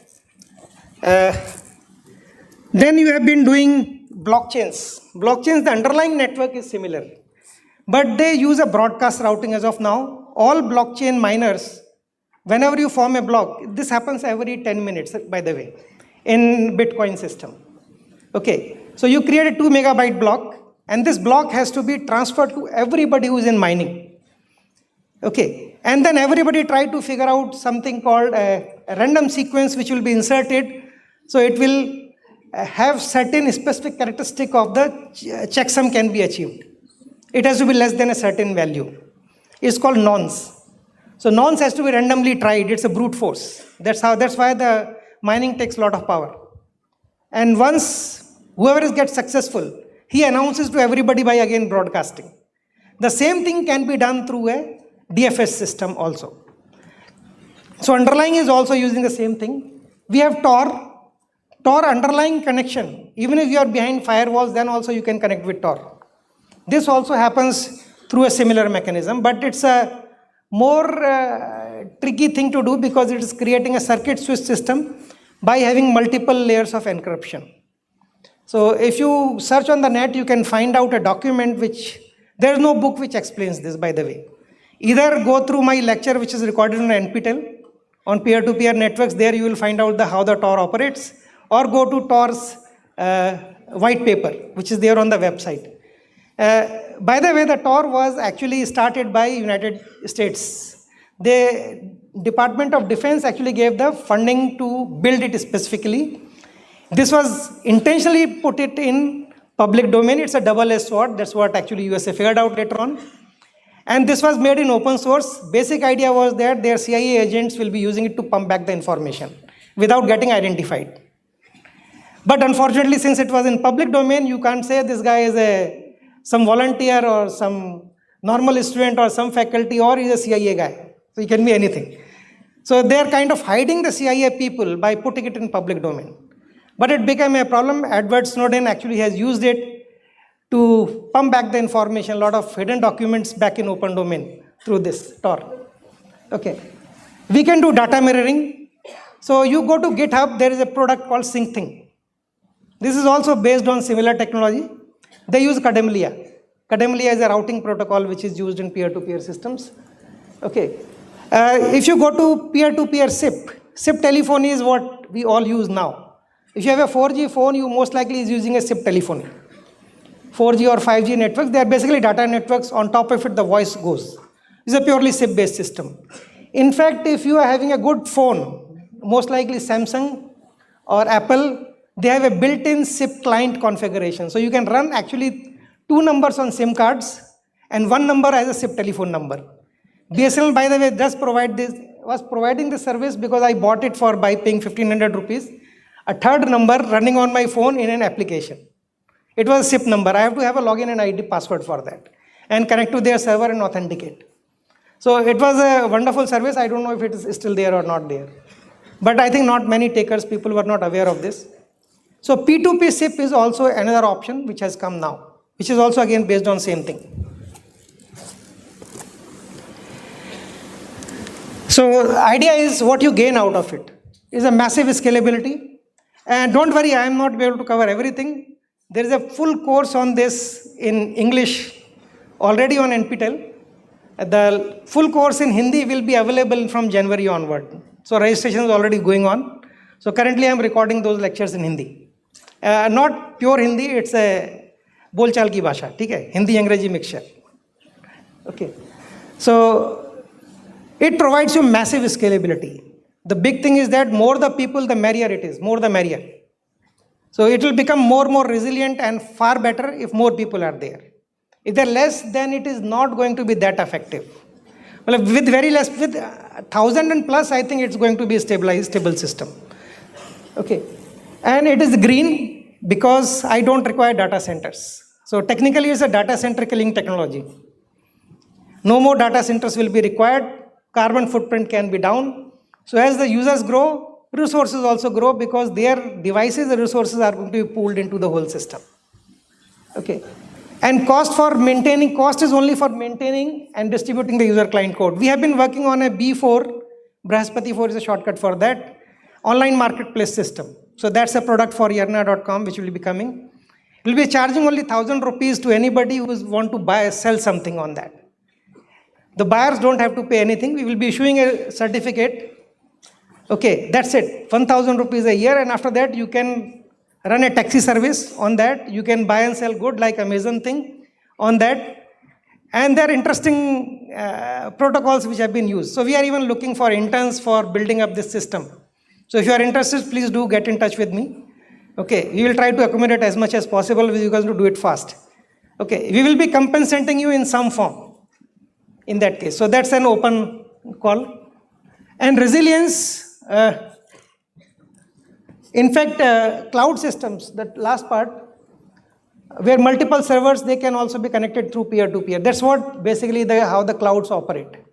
Or CDNs, content distribution networks, operate in this way. Google mailing backend is operating with the same algorithms. But they never have been given to the users. So I'm just turning the table around. Okay. So full 180-degree rotation being done. Resilience. Even if few of you turn off your machine or you get out of the network or you are dead, does not matter, network will still operate. The resilience has to be built inside the system. Those are based on the proprietary algorithms which I have over time revised again and again, so which we are now implementing in B4. I have talked about them in the course, which I had been offering actually. So services can be many, but important thing, there is a non-repudiation in the messaging system, which is key. Currently when mail comes, there can be fraudulent mail. I can send a mail with anybody user ID. Okay, I have shown this thing in my class, how this is done. Mail system by design is not at all secure. If you want security, you encrypt your messages before you send it as an attachment over email. Okay, mail was never designed to be that way. Okay. Similarly, so non-repudiation is built in because we issue certificates and everything has to be digitally signed before you send, especially for messaging systems. There is one another good example is in IIT Kanpur. We have about 16,000 email IDs in all@list.iitk.ac.in. Sending a mail to all requires about 7 to 8 hours. One by one mail is being dispatched by servers. I need a high-end machine. I do it through this overlay system. It takes me 11 seconds. 11 seconds, I can, if 8.3 billion people I make in a mailing list group, 8.3 billion is the Earth's population. It won't take more than 15 seconds. Within that, I should be able to dispatch it to everybody on this earth. It's such a powerful thing. But currently, no system has implemented it. We will be the first one which will be doing it. But this is currently not a business case because no organization wants a 8.3 billion mailing list. There are no customers, so I am not doing it now, but technology exists as of now. Encryption is extremely important. We use military grade encryption, 4096-bit keys here. We are using ECDSA currently, not RSA. RSA, by the way, if you are going to have quantum computers, our electronics people are already on this job. So someday they will build it, so RSA will be easier to crack. There is already algorithms which are available. If you can do it, it's called, I remember, one is Bhargav's algorithm, there is another one, Peter Shor. Shor's algorithm probably has shown that RSA thing can be easily cracked. You can find out the primality testing can be broken there. So, we can build resilient cloud storage without server. That's one of the powerful things. And you can either contribute by giving your storage. So when you want a 512 GB of hard disk space, you have to probably give me 1.5 terabyte. Okay, so 512 resilient storage will be provided to you, but your disk space will be used. 1.5 terabyte of it, because somebody else's content will be residing on your machine. But every content normally is fragmented into 512 kilobyte. In fact, we don't do 512, we are doing 4 megabyte chunks. 512 is too small. Okay, so 1 GB file, we'll have too many of them now. So 4 megabyte chunks, which is what we are using, which is the standard now for most of the peer-to-peer transactions. And each chunk will have 3 copies in the world on 3 different machines. Even if one dies off, again, third copy gets automatically created through a resilience mechanism, protocol actually. So we were able to do that. And idea is all machines extra storage is being pooled together and being used. When you buy a machine, you get 5 terabyte hard disk SSD. You are not using all the thing. Why not to put it in the pool? You get a resilience as a payoff. Okay, you are having extra compute. Why not to put it in the pool? That's what you are doing. You have extra bandwidth. You can put it in the pool for the whole benefit. But it's basically cooperation among users which will lead to the advantageous situation. So again, the key is larger the user base, better is the system. Another application, live streaming. So one of my students finished her PhD recently. We have even filed a patent on this. So Netflix probably is going to be killed with this. If we are able to build the system, I need people again for that. So because the DFS which we are creating can be used to store the content. I don't require any other cloud storage, but this can be streamed by creating an overlaid multicast system over the mesh which is created through DHT, distributed hash table. That's what we use actually. And we essentially have algorithms to create tree which is building on P2P mesh. And good thing is that anybody can live stream from their own device. So you can run your TV station from your home, from your mobile directly. Okay, you don't have to go and subscribe to somebody. So this is possible, but this is again a double-edged sword, can be used for wrong things also. So we have to figure out mechanisms. As the moment when system is built, probably that's going to be a challenge which we have to resolve. How to ensure that pornographic material can be controlled, terrorist training content can be controlled. Okay, any kind of illegal thing or illicit things need to be controlled by us. And mostly it will be driven by some government agencies which will be telling. Again, for that reason, we are actually building a Trojan in all the clients which we are building. Trojan is a hidden code for which you are not aware, you are not in the control. But it is pumping back all the command and control can be done from a central command center. But it's our necessity, we have to implement and deploy this thing in India. In fact, I think for that matter in every country. China, it will be even harsher. They will not even permit this kind of thing. So they have not come up with such an application so far. Okay. US also, it is not there for the same reason. Because their prison program bounds is actually, it's mandatory.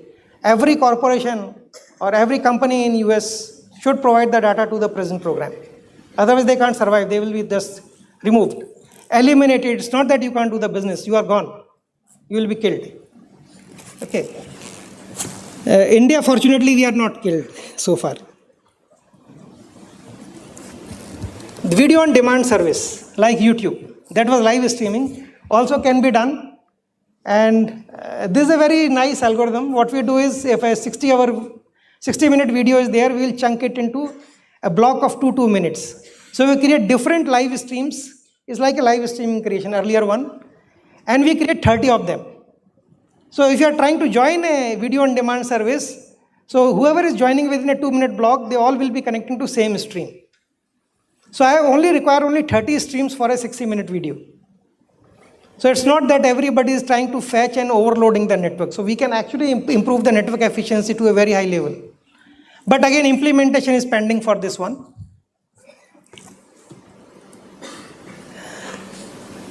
UFS. So this is very similar to IPFS actually, interplanetary file system. IPFS, you can access it, and I think it is legal as of now. I was able to access it still some time back. A lot of us were downloading papers and everything through IPFS, but now since High Court of Delhi actually has given an order, we can't. So the way to do it, you can bypass. I'm telling you the bypass now. Okay, but please don't quote me, so this should not be recorded. So you can use Tor and go to the IPFS endpoint, and from there you can download. Okay, so that is possible. So you can download any content from anywhere. That is possible. So IPFS is the culprit. It's a universal system. A lot of people are participating in this. It's a voluntary system actually being created. So this will ultimately work when we will have an interplanetary internet someday, when we will be having colonies on other planets also. These which are bound to happen. So this is what is being done, and this is our worker cooperative, or a cooperative technology startup you can call it. So this is done with my all doctoral students, interns from a lot of other places. They are all participating in that. So we actually normally work with 70-30 kind of thing. 70% work for generating revenue, 30% for a greenfield research for future. Okay. So we are not doing one but multiple projects, because diversity is required to sustain yourself. There is no guarantee. With one thing you may sustain, you may not. That's a gamble. So we cannot gamble here. Okay, everybody's like, I don't have a problem, I am already a professor, I get a salary, but my students don't. So for them it's important the company should sustain. Okay. So it's basically resource sharing among people. Oh, it's already 12:50. So I am just going to skip through. Yeah, this is something interesting. Everybody is given a 160-bit has node ID. Okay, every node generates this, and there is a generation procedure which is done through you do it through RSA or ECDSA, does not matter. You will always get a randomness, and there is a proof of randomly generated node ID. Both gets guaranteed. So denial of service attack cannot be built into the system. If I just pick up random something, then it can be built. So I can essentially take care of that. So this is used even in sync thing. If you will see, there is a public-private key there. Public key is what become you have to share with the other so that you can synchronize your files. Okay. So it's not a user-based, that's a device-based sync thing. We have a user ID as well as device. For both of them, we provide this particular thing. Yeah, we use distributed hash tables, and we have not one but multiple layers. What you see is because there is IPv4 and v6, both are existing in the currently, and we have netting. Netting, I think, network address translation. These are firewalls which are used in any network. Before you can go out to the net. So we require non-netted things as well as netted. Both of them have to be handled. So we have to create these kind of layers so that I can circumvent the firewalls. So this is done through a firewall punching mechanism. So that's our own invention again. Unfortunately, I can't file a patent for this because this is an algorithm. India does not allow this. US does allow it, but it's an open. I am not bothered about US. They can't come and fire me here. So we will, this is not patented, this is an open. So this is how the routing table will look like. We use a invention where I modified tapestry and convert it and chord and combine them. This is specific to our system so that routing table size is lower. Out of 600 entries, we get only 120 entries required. This is required in every mobile phone. Plus 16 entries for the round trip time based routing table, plus 16 for the neighborhood, which is required, for example, taxi booking system to be built. For that, that will be required. Okay, so coming to, I think I will skip it from here.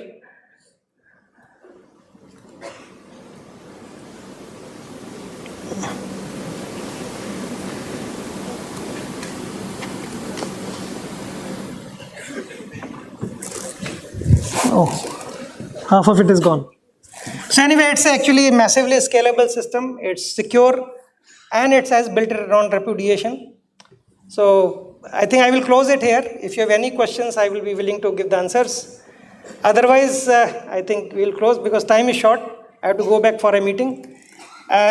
Please feel free to go through the NPTEL course on this in English, which is already available, or my lecture notes are also publicly available in Telegram channel. So I use Telegram heavily for my courses. So if you connect, I can actually put you in those groups, or you can, if you search, you will get it. These are all public channels. Except you cannot download or you cannot forward it to anybody. The video content, that's proprietary, that's I blocked. But you can view it in those channels. Okay, and learn from it if you wish. Currently the coding which we do is in Flutter and Dart. So those who want to do internship or want to work with me, they have to be fluent in those two languages currently, because that provides me a cross-platform thing. I can build up an application for any platform. So with that, thank you very much.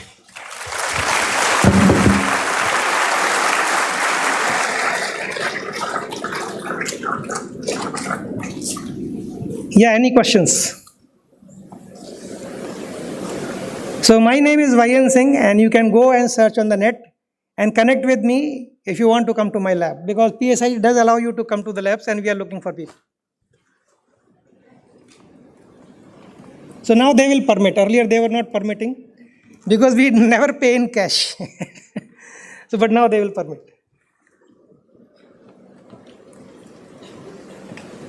So there are no questions. Thank you very much. It was pleasant talking to you.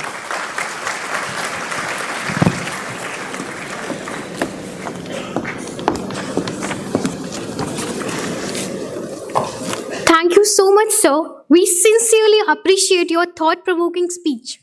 Your contributions to the field are remarkable, and we are honored to have you share your knowledge with us. Now, as a token of respect, I would like to welcome our respected Director PSIT, Professor Raghavendra Singh sir, to present a memento to Professor Vayan Singh sir.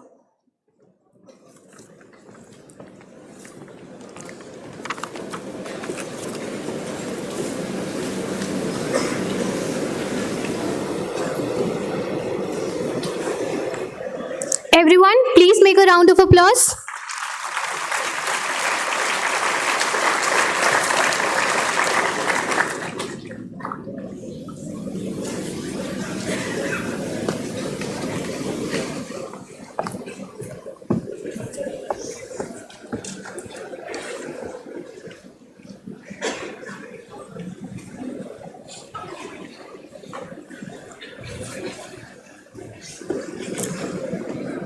Thank you so much.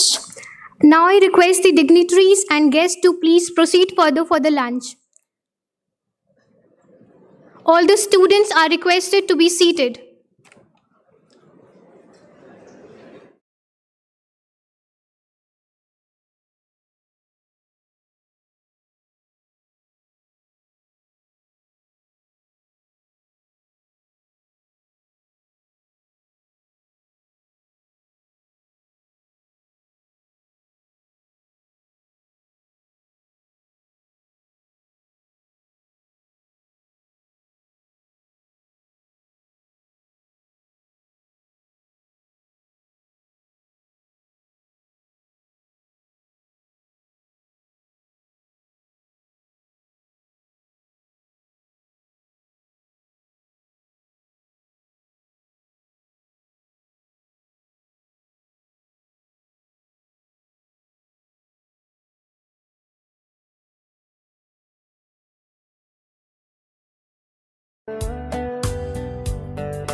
had an enjoyable and a refreshing lunch and a fruitful time networking with your colleagues. The energy in the room is palpable, and we are now ready to dive deep into the core academic concept of EACE 2025. As we move from the formalities of the morning to the substance of the afternoon, we shift our focus entirely to knowledge, sharing, and technical discourse. The subsequent sessions are packed with cutting-edge research and insightful keynote addresses. Now, I'm privileged to introduce our next keynote speaker of the day to enlighten us. Dr. Shubham Sahai sir is an associate professor in the Department of Electrical Engineering at IIT Kanpur, India. Prior to joining IIT Kanpur, he's worked as a postdoctoral research scholar at University of California, Santa Barbara from 2018 to 2020.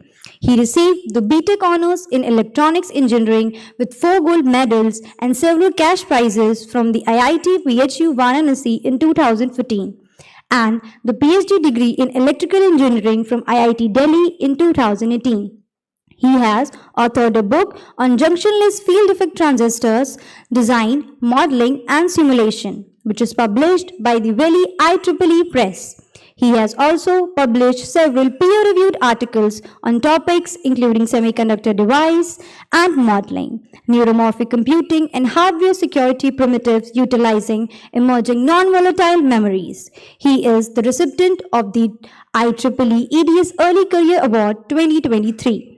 The Young Associate 2023 of Indian National Academy of Engineering, P.K. Kelkar Fellowship 2024, IETE Biman Bihari Sen Memorial Award 2025, Excellence in Teaching Award 2025, and member of Indian National Young Academy of Science 2025.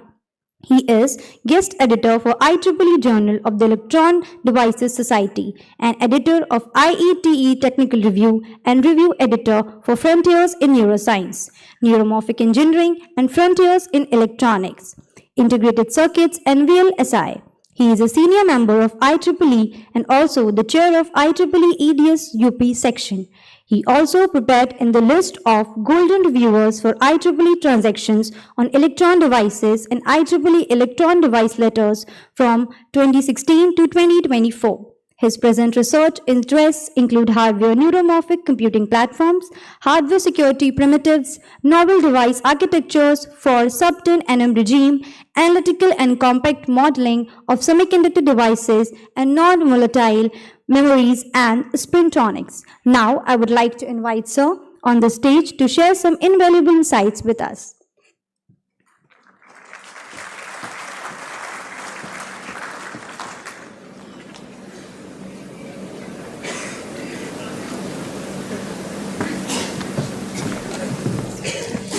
You can speak from here.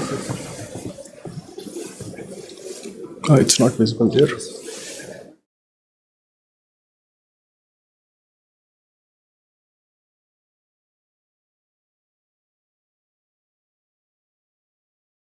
Okay, first of all, heartfelt thanks to the director PSIT for inviting me to deliver this talk.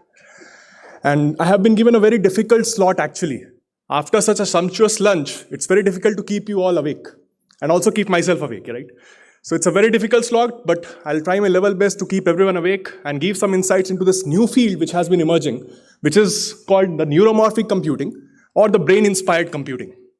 And the title has a Latin phrase which goes by Quo Vadis. So Quo Vadis basically means, where are you going? So in this talk, I'll basically give you a brief overview of what exactly is neuromorphic computing and what's the status of research in this domain. So before we get into the details of neuromorphic computing, all of us are, basically studying electrical engineering or electronics engineering or computer science. I mean, most of the students are basically students of electrical engineering or computer science or electronics in some form. What I'll start this talk with is pure chemistry. So I'll talk about this cyclo-18 carbon, which is an allotrope of carbon. Now everyone knows that, graphite is an allotrope of carbon, diamond is an allotrope of carbon. Similar to that, this cyclo-18 carbon is also an allotrope, which has 18 carbon atoms arranged in the form of a ring with alternate single and triple bonds. Now the point is this allotrope was discovered way back in 1970s, theoretically, but only recently a team from IBM Zurich and Oxford synthesized it. Now, as an electrical engineer or as a computer scientist, this may not intrigue us, right? What the hell are they doing? But the point is, the moment this molecule was fabricated, IEEE Spectrum comes up with an article that this unique allotrope may offer path to neuromorphic computing. When I read that article, I was intrigued that how can a molecule be used for computing, right?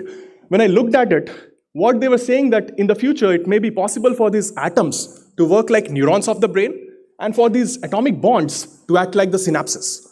So this is something that they told. I don't know whether that's possible in my lifetime or not. Maybe Gen Z would live enough to look at that. But the moment I read that article, a famous scene from the movie Three Idiots flashed across my mind. The moment Farhan Qureshi was born, his father took him up and told that my son will become an engineer. Reason was that engineering was the craze at that moment, right? And such is the craze for neuromorphic computing at this time. Any company comes up with any product, they try to relate it to AI, they try to relate it to neuromorphic computing. So neuromorphic computing is basically the hardware on which most of the AI systems are trained right now. And we do not know that it's actually neuromorphic computing, but it's actually using principles of neuromorphic computing. So with this, I'll just go ahead and tell you what's the motivation behind this field. I mean, why this field even came into emergence. So right now we are undergoing AI revolution. AI is all around us. The number of industries which are using is exponentially increasing. This basically shows you the total number of industries that were using AI were like 100 in 2013. And if you look at the numbers for 2025, it has reached some millions. So it's exponentially increasing. And it has become part of our everyday life. We all use AI on a daily basis without even realizing that it's actually AI with which we are interacting. So many of you may be using Google, Cortana. Those of you who are rich, they may be using Siri on Apple phones. And other than that, every one of you, Gen Z will use camera filters of Snapchat or other, apps like Face app, where you kind of check how you'd look like when you grow old, right? So these are all based on AI primitives. And these primitives are really intelligent. Let me tell you how. So 2 years back, when I wasn't married, I was single. I used to ask Siri that, why I'm still single. It used to open the front camera, and I used to get my answer. So these systems are, really intelligent. But the point is, if you look at these systems, they don't work without the internet. Your filters won't work without internet.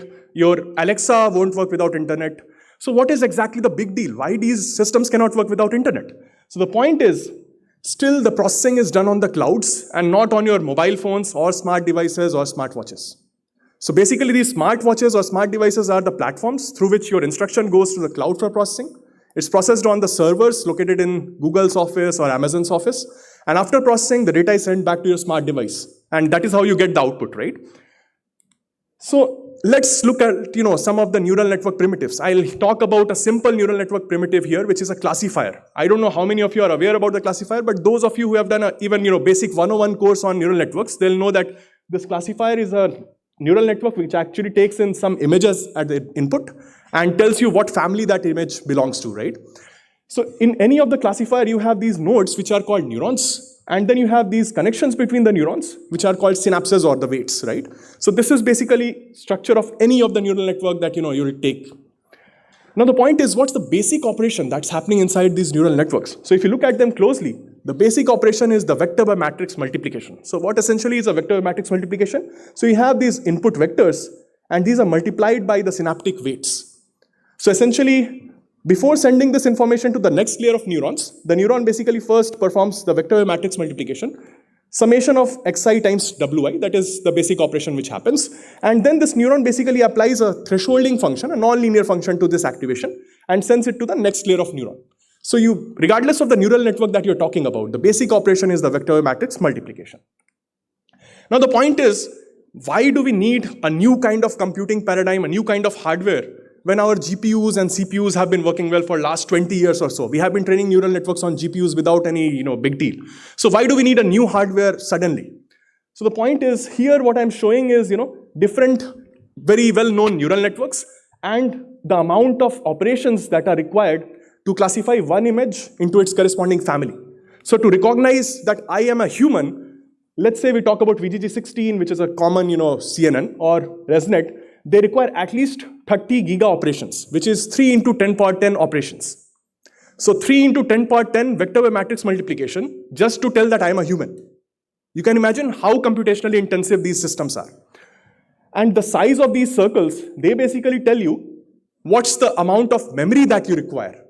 For instance, the RAM that you require to run these neural networks. So these are even memory intensive. The size is like, 0.1 gigabytes or so. That many parameters you need to store on your memory, right? So these systems are not only resource intensive, but they are also computationally intensive. And the reason why AI has flourished, or why we have been, able to do something remarkable with AI, is not because of these new algorithms that are coming every day. It's because we had the processing power in terms of these GPUs to run these algorithms. The field of AI was stagnant throughout 1970s and 80s. None of the algorithms came in that domain. Why? Because there were no multi-core processors were not invented. In 1980s, multi-core processors were invented, and after that you see a surge in backpropagation algorithms, CNNs, and all sorts of new algorithms emerged, right? And right now it's the GPUs which have been the driving force behind these AI, nothing else. Now talking about GPUs, let me brag about some of these capabilities. Here what I'm showing is NVIDIA Turing, which is one of the advanced GPUs from NVIDIA, which was invented in 2018.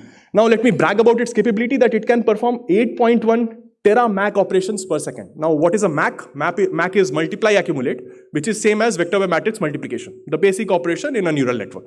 So your NVIDIA GPUs can perform 8.1 into 10 power 12 such vector by matrix multiplications per second, but then they require 36 watts of power. Let's talk about your mobile phone itself. The mobile phone battery is like 5 volts, and the maximum current that it can deliver is like 1.2 amps. So the maximum power that is available in your mobile phone is like 6 watts. Can you run an NVIDIA GPU there? No, because it requires 36 watts. So the point is, to run these AI applications on your mobile phone, you need these GPUs. And since your battery cannot support this power, you cannot have these GPUs on your mobile phone, you cannot have these running in your mobile phone. This is basically the reason. And now let's dig further. Why this 36 watts is a large number? I mean, why this kind of large energy, or why this kind of large power is required by these, GPUs? So the reason is that these systems follow something which is called a von Neumann architecture, where memory is a separate entity, processor is a separate entity, and whenever you do computation, data is actually sent back and forth between memory and processor. Even when you do addition in your traditional computers, what you do, you feed two inputs, then those inputs are sent to ALU. Addition is done in the ALU, and then they are sent back to the memory where the results are stored, and then you get the result, right? So even in a simple addition, you actually access the memory back and forth. And right now the situation is that this data transfer is much more costly than computation itself in the ALU. A simple XOR gate in the current processor, i7 in ALU, I mean, if you look at that, the XOR operation takes only 5 femtojoules of energy, whereas data transfer from the main memory, which is the DRAM, to that ALU, that takes around 15 femtojoules. So data transfer is the bottleneck and not the computation itself. So that's the present state of the art. Now, where exactly your cloud servers are computing? Are they using GPUs? No. In Google servers, what you have is, you have this TPU, or a tensor processing unit. What exactly TPU does, it basically has ALU and cache memory very close to each other. In the morning, Professor Y. N. Singh was talking about cache memory, right? So the larger the cache memory you have, the expensive your system is. Right now, the maximum size of cache memory that is available on your systems would be something like 32 kilobytes. So cache is still in kilobyte itself. But this Google TPU, what it does is, just to reduce the data transfer, it tries to bring that cache memory very close to ALU, so that the data transfer is limited. The distance that the data has to travel is limited. And by that, it can improve the energy efficiency, and it can perform 92 into 10 power 12 multiply accumulate operations per second. But for that also, it takes 40 watts of power. Can you deploy it on your mobile phones or any smartwatch? No, right? So what do we need? We need a system which can actually take a very low power, and then that can deliver, or that can perform these AI computations. That is the main reason why we want to go ahead with a new kind of hardware or new kind of architecture. Now let me talk about a very interesting paradigm. So far we were talking about energy limitations. Let me now talk about the money dynamics involved. So how many of you have used this system? Asked questions, used it for copying assignments, writing reports. Do you guys identify what is it? ChatGPT, right? So let me brag about it. The basis for this is GPT-3, which was introduced in 2020. And let me talk about its training cost. The training cost was like $12 million. A very empty amount, right? And out of that $12 million, 90% of that went into cloud storage and cloud computing. And 10% of that was paid as electricity bill. So this is the initial ChatGPT, the first version of ChatGPT that we had. Right now we have GPT-4, right? GPT-5 in fact, yes. And if you look at the trends that have been going on in the US, for instance, they are now actually making Apollo project, and around 2.2% of US annual GDP is actually going on in training that Apollo project.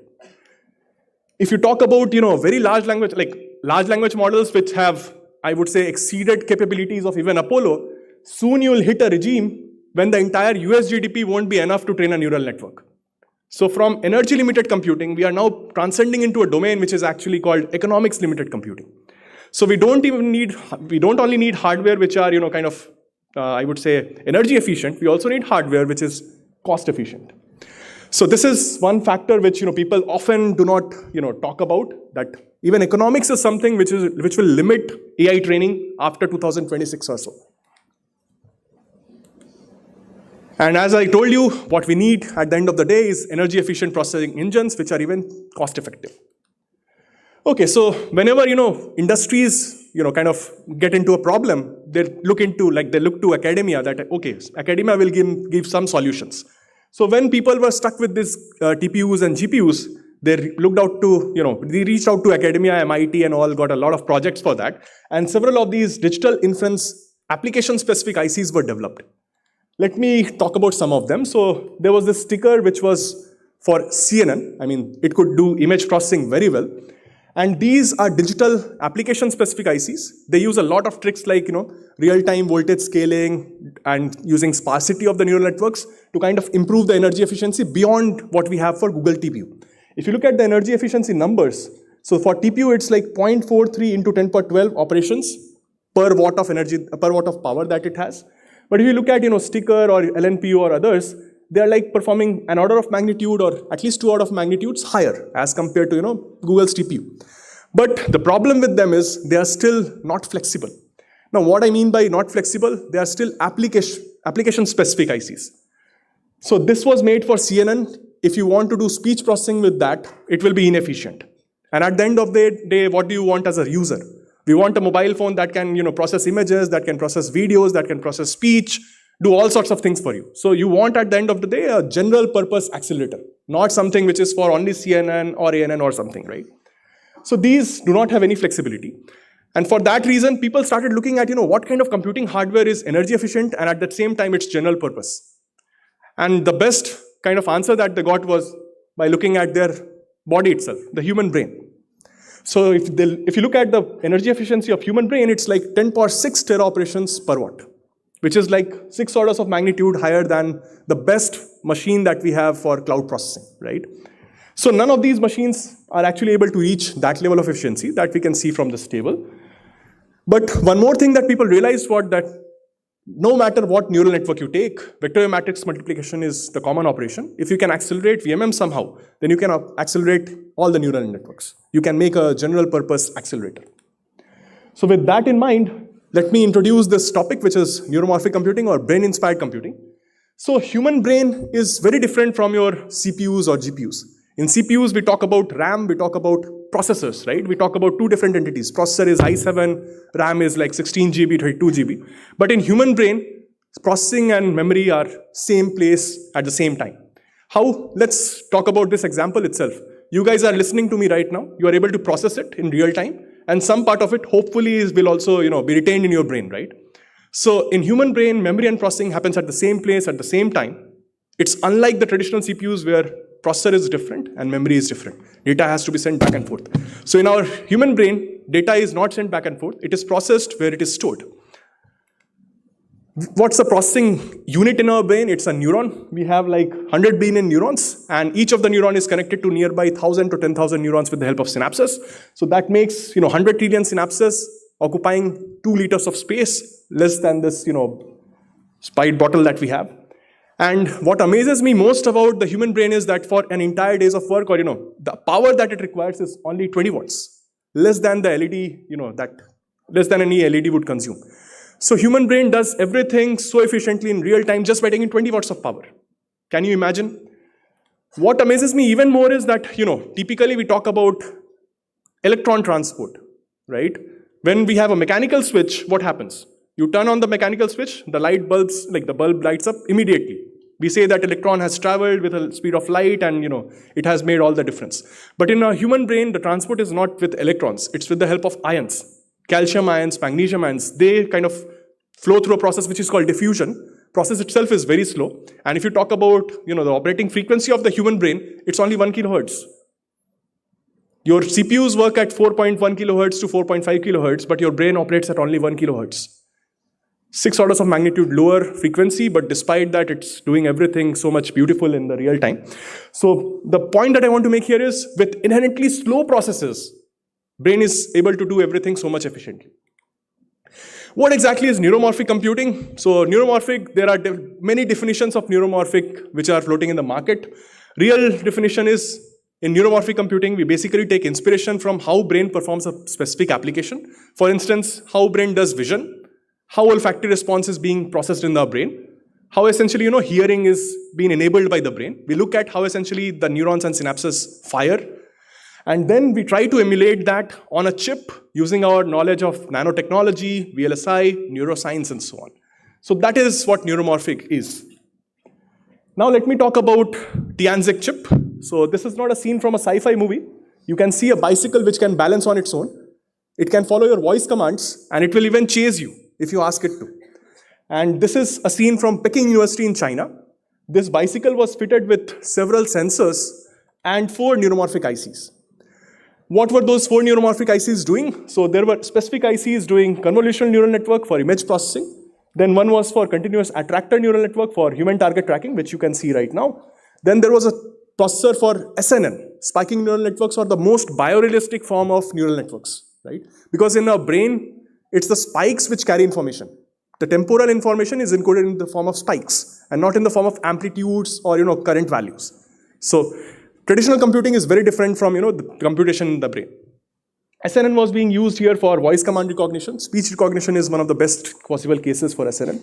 And they were also using MLP, or the multilayer perceptron, for attitude balance. So what is MLP? MLP was the first known neural network that was invented. In 1960s, people came up with this MLP. And you'll be surprised to know that even around 82% of the Google's data center workload is actually gone in doing MLP, not these advanced versions like CNNs or other versions. So let me talk about neuromorphic chips. How many of you think that you are not using neuromorphic computing or neuromorphic chips? How many of you have heard about neuromorphic chips? Okay, so let me just brainwash you. This is Apple Air processor, which is Apple M1. This actually uses a neuromorphic engine, 16-core neural engine. Any of you, if you have Apple phones, they are using actually neuromorphic chips in their processor. So this is something which is already there without us knowing that it's there. Then we have this Intel Loihi, which is one of the SNN digital chip from Intel. And recently they combined 16,000 such chips to make Intel Hala Point to emulate human brain. And this is the largest, I would say, electrical network with largest number of neurons and synapses existing on the earth right now. So there have been a lot of interest in the industries with this. Most of them have a dedicated unit for doing neuromorphic process. Then Qualcomm also has a zeroth processor, which is another neural processing unit, or NPU. Apart from this, even SK Hynix has something which is called processing in memory or accelerate in memory based on flash memory, which actually goes in your SSD. Even your phone ROM is flash memory. Then this is a very interesting startup which is called Cerebras. So this is the largest GPU chip that you have. How basically people make these chips? They basically have silicon wafers. They make these dies on it, cleave it, and then package it. So this is how you get these small GPUs. What Cerebras did, it did not believe in cleaving a wafer, dicing it. The entire wafer becomes a chip. So whole 8-inch wafer, they took it and they made a chip out of it. So it's the largest AI accelerator, or the largest chip on the earth right now. Apart from this, even FPGAs are right now having flavors. For instance, this Akida brain chip company comes up with an FPGA which is called Akida, and that also has a neuromorphic chip. So these are already available in the market. It's not a technology which is far off into the future. We are using it in our day-to-day life.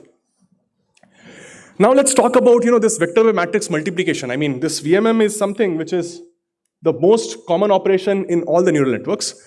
Carver Mead, he was a professor at Caltech. In 1980 itself, he gave this cross-point array architecture, where what he proposed was that if you have an array of these adjustable conductances, I think all of you know about resistances and conductance, right?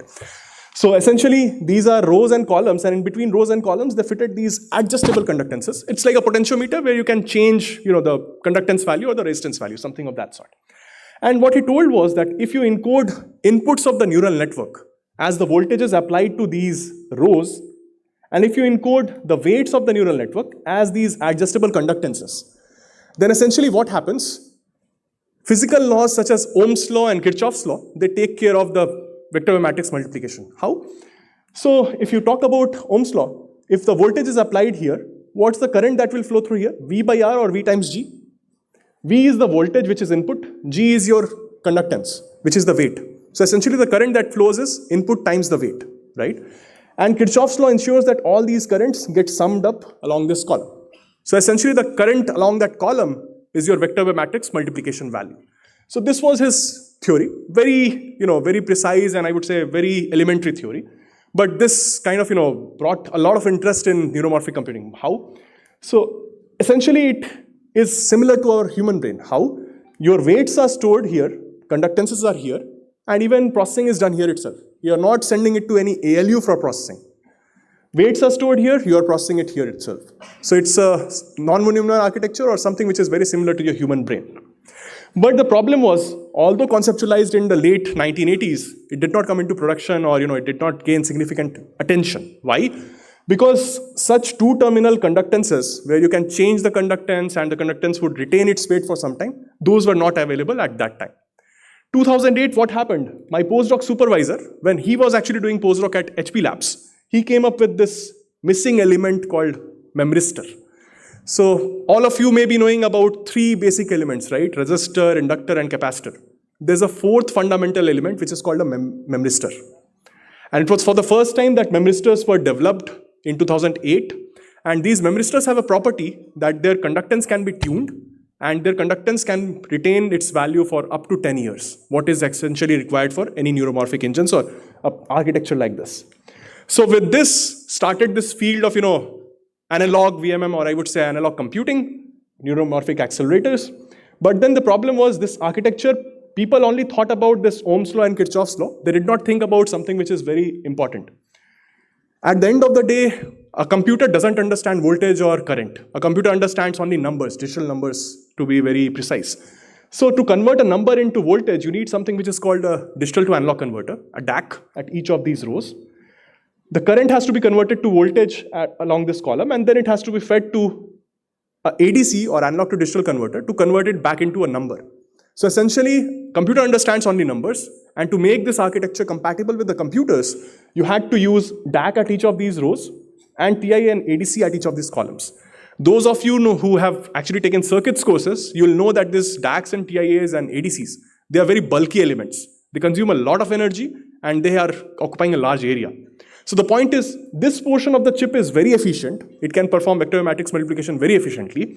But this portion, what I have highlighted, the peripheral circuitry, that's something which takes a lot of energy. And it kills the overall energy of this entire processor. But still, this architecture is being used by HP and Sandia Labs in their accelerators. So this is something which is being used commercially by HP Labs and all. Anyway, so let me now talk about something which is another flavor of, non-volatile memory-based accelerators. So here, this was the chip that we developed at UCSB. Here, what we have is, we have till 4 layers CMOS, and beyond that, we integrated a new memristor, which was called resistive ramps or RRAMs. University of Michigan was also doing similar thing around that time, and they came up with a startup, MemoryX. I'll show one of its products here. True North was the first chip from IBM where they use phase change memory, 16,000 of them for making neuromorphic accelerator. And this is the HP's product that I was talking about, the dot product engine. Here they have, RRAM arrays, which actually does, all those vector matrix multiplication. So here I'm showing you NVIDIA GPU. This is how it looks like. I don't know anyone of you has actually seen a GPU or not. This is how it looks like. Comes with 2 fans to avoid overheating. And this is the product developed by MemoryX, which is the startup which came from University of Michigan after this chip. You can think of the area reduction, but let me also talk about power. It actually takes around 2 orders of magnitude less power for training any CNN as compared to this big giant. So this is the advantage of neuromorphic chip. Less area, high power or high energy efficiency. And what it uses is it basically uses a lot of these MAC units or NLUs. So these MAC units are basically, the vector matrix multipliers, which, use the same architecture as shown before. And there was, another recent, very good, I would say, product from Stanford University, where what they were doing was they were integrating carbon nanotubes, and on top they were, putting these RRAMs and MRAMs, and they used it for emulating something which is called hyperdimensional computing. So in our brain, we don't talk in terms of binary numbers. Your computers compute in terms of binary numbers. Brain doesn't compute in terms of binary numbers. It actually spreads the information in a large vector space and then computes it. So that was something that they kind of, emulated with this kind of architecture. Now, to avoid, those DACs, ADCs, and other digital, like analog peripherals, what my group came with was a new domain of accelerator, which is called time domain accelerator. Here, don't get overwhelmed with this circuit diagram. I'll just explain it to you. They were actually talking about inputs in terms of voltages, outputs in terms of voltage amplitudes. We are talking about inputs in terms of the time pulses, time duration of the pulses, and output also in terms of time duration of the pulses. So we are just encoding in time domain rather than in the voltage domain. So what we were doing was we were encoding inputs and outputs in the duration of pulses. Input being 0 means no pulse being applied. Input being 1 means a pulse of time period t being applied. And if you have an input of 0.5, we'll apply a pulse with 0.5 t. That's all. As simple as that. This thing allowed us to use these weights, and here we were not using adjustable conductances for weights. We were using adjustable or programmable current sinks for weights. How can we realize them? Flash memory is the biggest contender. In flash memory, you program the threshold voltage, you change the current levels. I mean, I can understand many of you may not have done the device course, but the point is here, conductances were replaced with current sinks, which are easier to realize on hardware. The other thing that we did was, just by encoding in the form of time domain, we were able to replace ADCs and DACs with digital circuits, which were taking 3 orders of magnitude lower energy, and also 2 orders of magnitude lower area.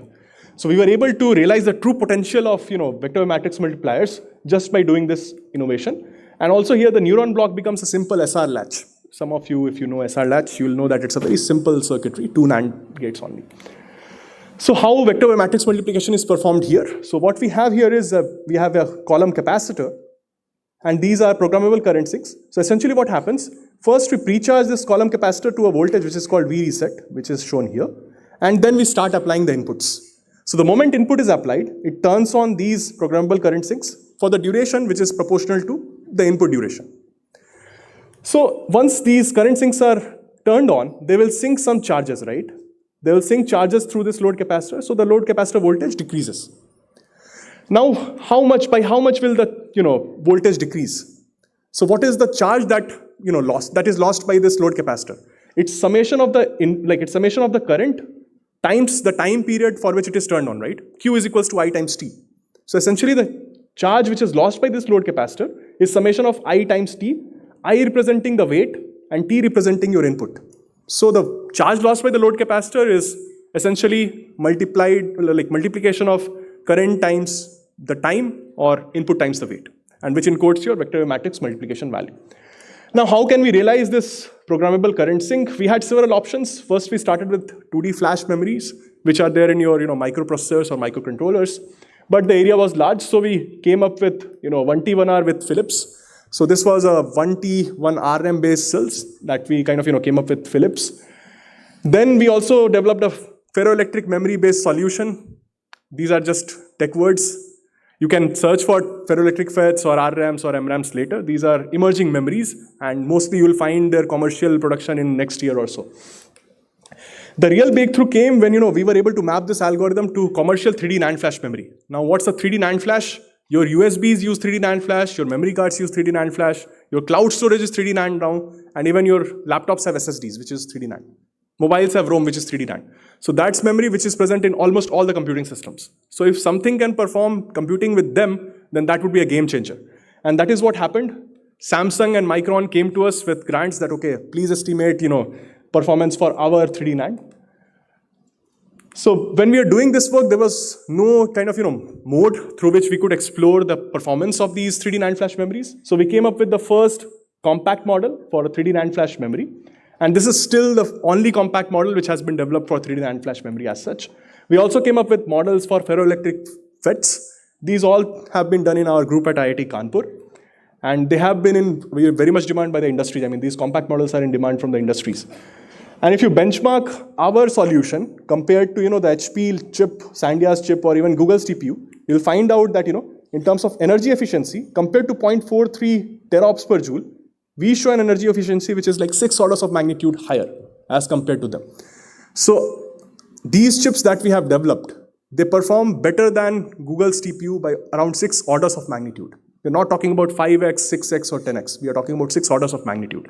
But still, brain is what inspires us. So we still have 2 more orders of magnitude to go. And for this, we were actually funded a lot by Applied Materials, Micron, SRC, Samsung, and we have even projects going with EMD Electronics. We are trying to come up with a new generation of AI accelerator, which will be in the market by 2028.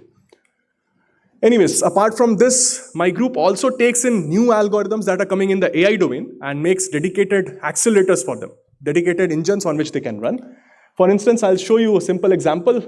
You all know about LSTMs or RNNs, right? I mean, when you use Alexa, when you ask Alexa, okay, what's the weather today? It will tell you that, okay, it's 28 degrees Celsius. But immediately if you ask her, what was the weather yesterday? It will tell you that it was 26. How does Alexa know that you're talking about the weather of Kanpur itself and not somewhere else? It actually stores contextual information, and that is something which is powered by LSTMs or RNNs there. So RNNs are, used for time series workloads, weather prediction, financial forecasting, COVID cases prediction. That was a big use of, LSTMs. We actually mapped this LSTM algorithm onto our RM crossbar array, which I have shown here. And then we ran it, on a passenger prediction problem. The text would be very small, but let me just tell you that this is how the conductance of our RAM was changing with time when we were training it on a hardware. And it was showing a performance which was same as the software accuracy. So the accuracy was same as the software accuracy, just that it was running on our system, our chip, and it was taking 3 orders of magnitude lower energy as compared to what a GPU would take.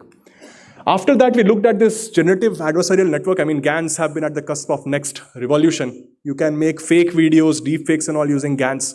That's not the best use of it, but people have been using it that way. So people basically use it for security and super resolution. A GAN has 2 different networks, a generator and a discriminator. Generator basically takes in noise as the input, generates fake images, and discriminator basically tries to discriminate whether this image is fake or it's coming from a real data. We actually took noise of RRAMs for actually emulating this noise, and then we trained both generators and both generator and discriminator on our RRAM chip. And these were the images of handwritten digits that were generated by our chip. These are very close to what humans would generate. MNIST dataset was something that we were generating. Then recently we have also started working on Bayesian inference, which kind of forms the basis for decision making in all these autonomous cars that you have heard, or robots and so on. So we found out that there's a IC, or there's a asynchronous digital block which is called Muller-C element. If you implement this, a tree of such elements can actually perform Bayesian inference. We came up with a lot of approaches, RM-based approach, even magnetic skyrmion-based approach, even ferroelectric FET-based approach, 3 different approaches to do this.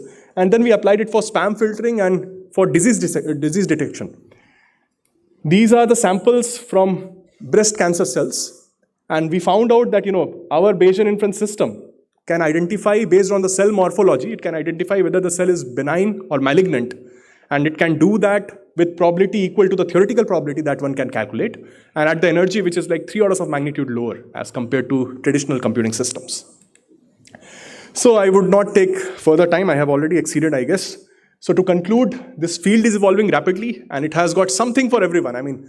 People working at all the abstraction levels need not be worrying. It has something for everyone. For those of you working on devices, we need new devices with high linearity, high endurance, such that we can power up these devices.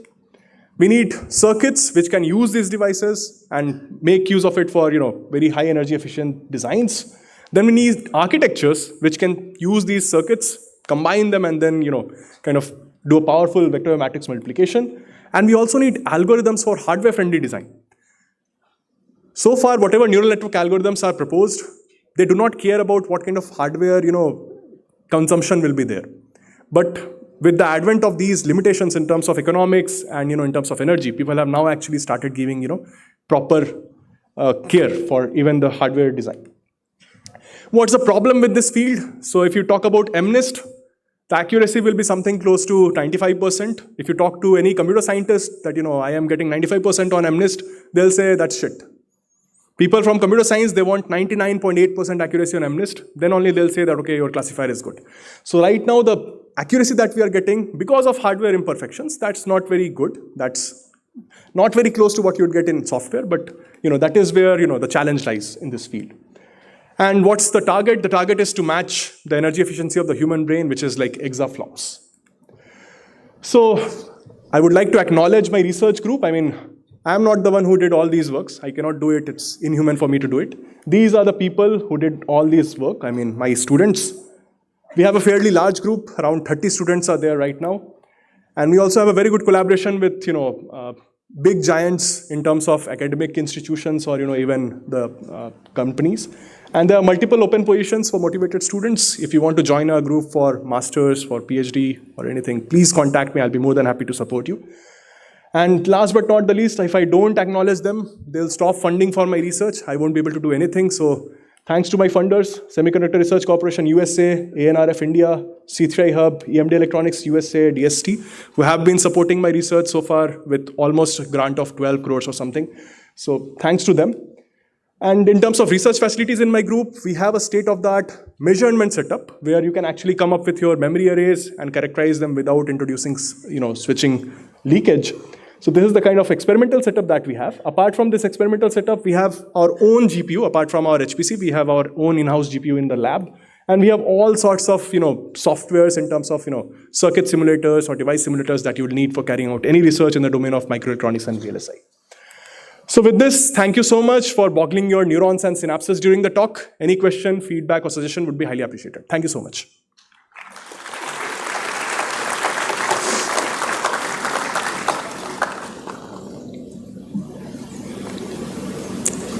Any questions? Yeah, sure.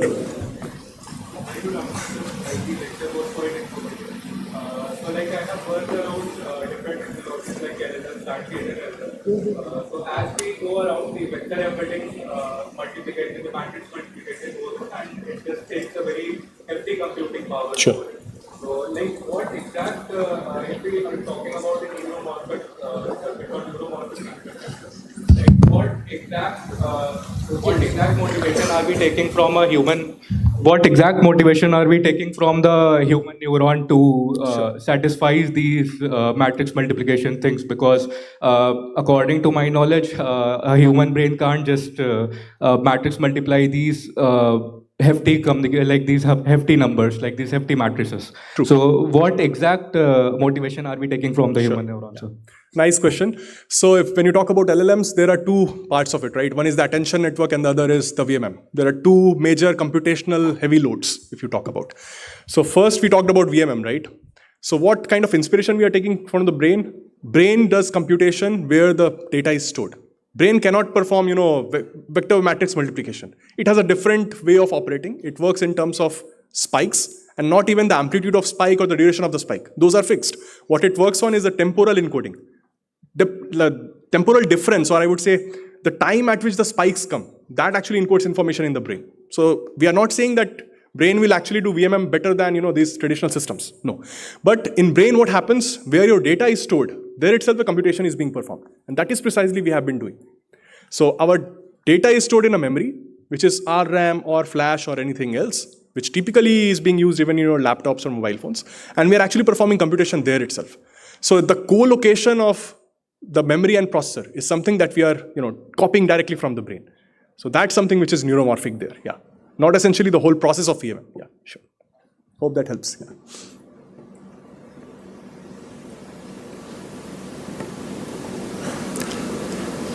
Okay, no question is a good thing. Thank you so much. Yeah.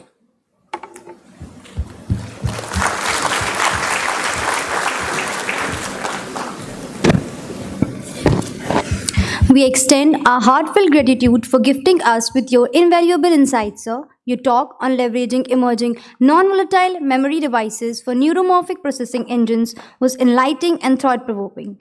We appreciate the time you took to share your expertise with us. As a token of appreciation for your impactful session, I would request Dr. Director Academics, Professor Vishal Nagar, sir, to present the memento to Professor Shubham Sahai, sir.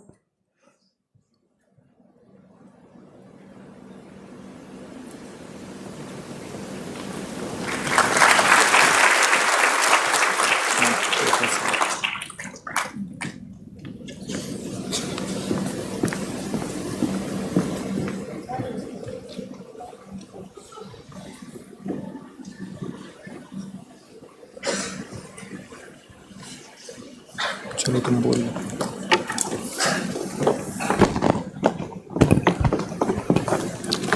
It is an honor to welcome a senior scientist whose innovation in recommendation systems and foundation models are paving new paths for intelligent automations. So we are having Dr. Brajraj Singh sir, who is working as a senior research scientist at User Engagement Research Group, Sony Research India. His current area of research includes recommendation systems and development of foundation models. Before joining Sony AI, he also worked as a chief engineer in On-Device AI group of Samsung Research Institute, where he worked for optimizing neural models. He had also worked with IBM. Research India for predictive model on financial data. Dr. Singh has completed his PhD at IIT Roorkee on machine learning model optimization. During his PhD, he also served as an ambassador for Intel International. Dr. Brajraj sir has more than 10 US patents and presented in more than 15 international conferences, including EACE-2025 Philadelphia, USA, EACE-2025 Bologna, Italy, Rexus-23 Singapore, Neural IPS 2022-2018 Montreal, Canada, ICCV-19 Seoul, South Korea, IGCNN 23 Australia, Institute of Pune and Applied Mathematics, UCLA, USA. He received the Best Paper Award from Sony Research India in 2023, the 40 Under 40 Data Scientist Award by Analytics India Magazine 2022, the Innovation Award from Samsung Research India in 2020, and the Top 20 Student Ambassador Award by Intel International in 2019. He is currently serving as a reviewer for multiple conferences, journals like AAAI, KDD, and IEEE Transactions on AI, IEEE Transaction on Computational Social Systems. We are truly privileged to have sir with us. Kindly join me everyone to welcome remarkable visionary and exceptional researcher, Dr. Brajraj Singh sir, who is going to talk on the topic automation in the era of agentic AI. Kindly greet him with a big round of applause, everyone.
ठीक है, इसी से बोल रहा हूँ, ठीक है, okay.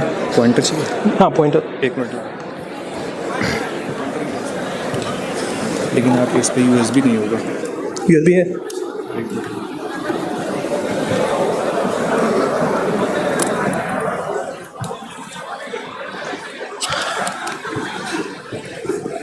ओ सी type नहीं, इससे कर लीजिए। ठीक है, इसी से करता हूँ, ओके। मैं इसे लेजर के लिए, हाँ हाँ।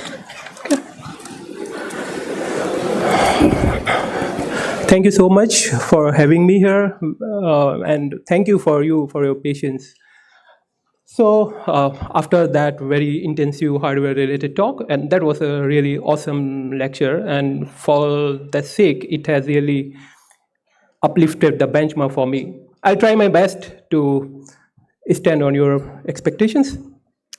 So myself, Brija Singh, I'm working in the user engagement research group, and the topic for this talk is automation in the era of Agentic AI. Okay, so first we'll go, what really is AI agent, right?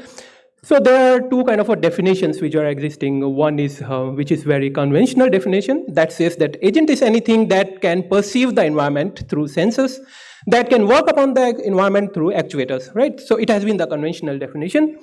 But nowadays, in the contemporary era of LLM, the definition has got evolved a bit more. Now we say agent is a LLM model that can take actions and can enlarge its context and its memory for the sake of improvement of the performance, right? So this is a contemporary definition. So you may remember the last definition of artificial intelligence, whatever you read in your preliminary courses, that intelligence is nothing but the ability of taking the most appropriate decision, given what it knows, right?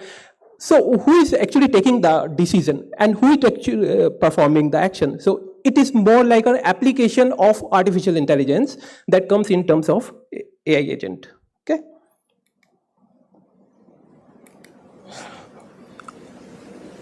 Yeah, so when AI agent has to perform something, it has to call certain tools. Tools are nothing but just program or the functions that, cumulatively when executed, they complete a given task or the given objective, right? So those isolated functions are here, known as tools here in terms of the AI agent work.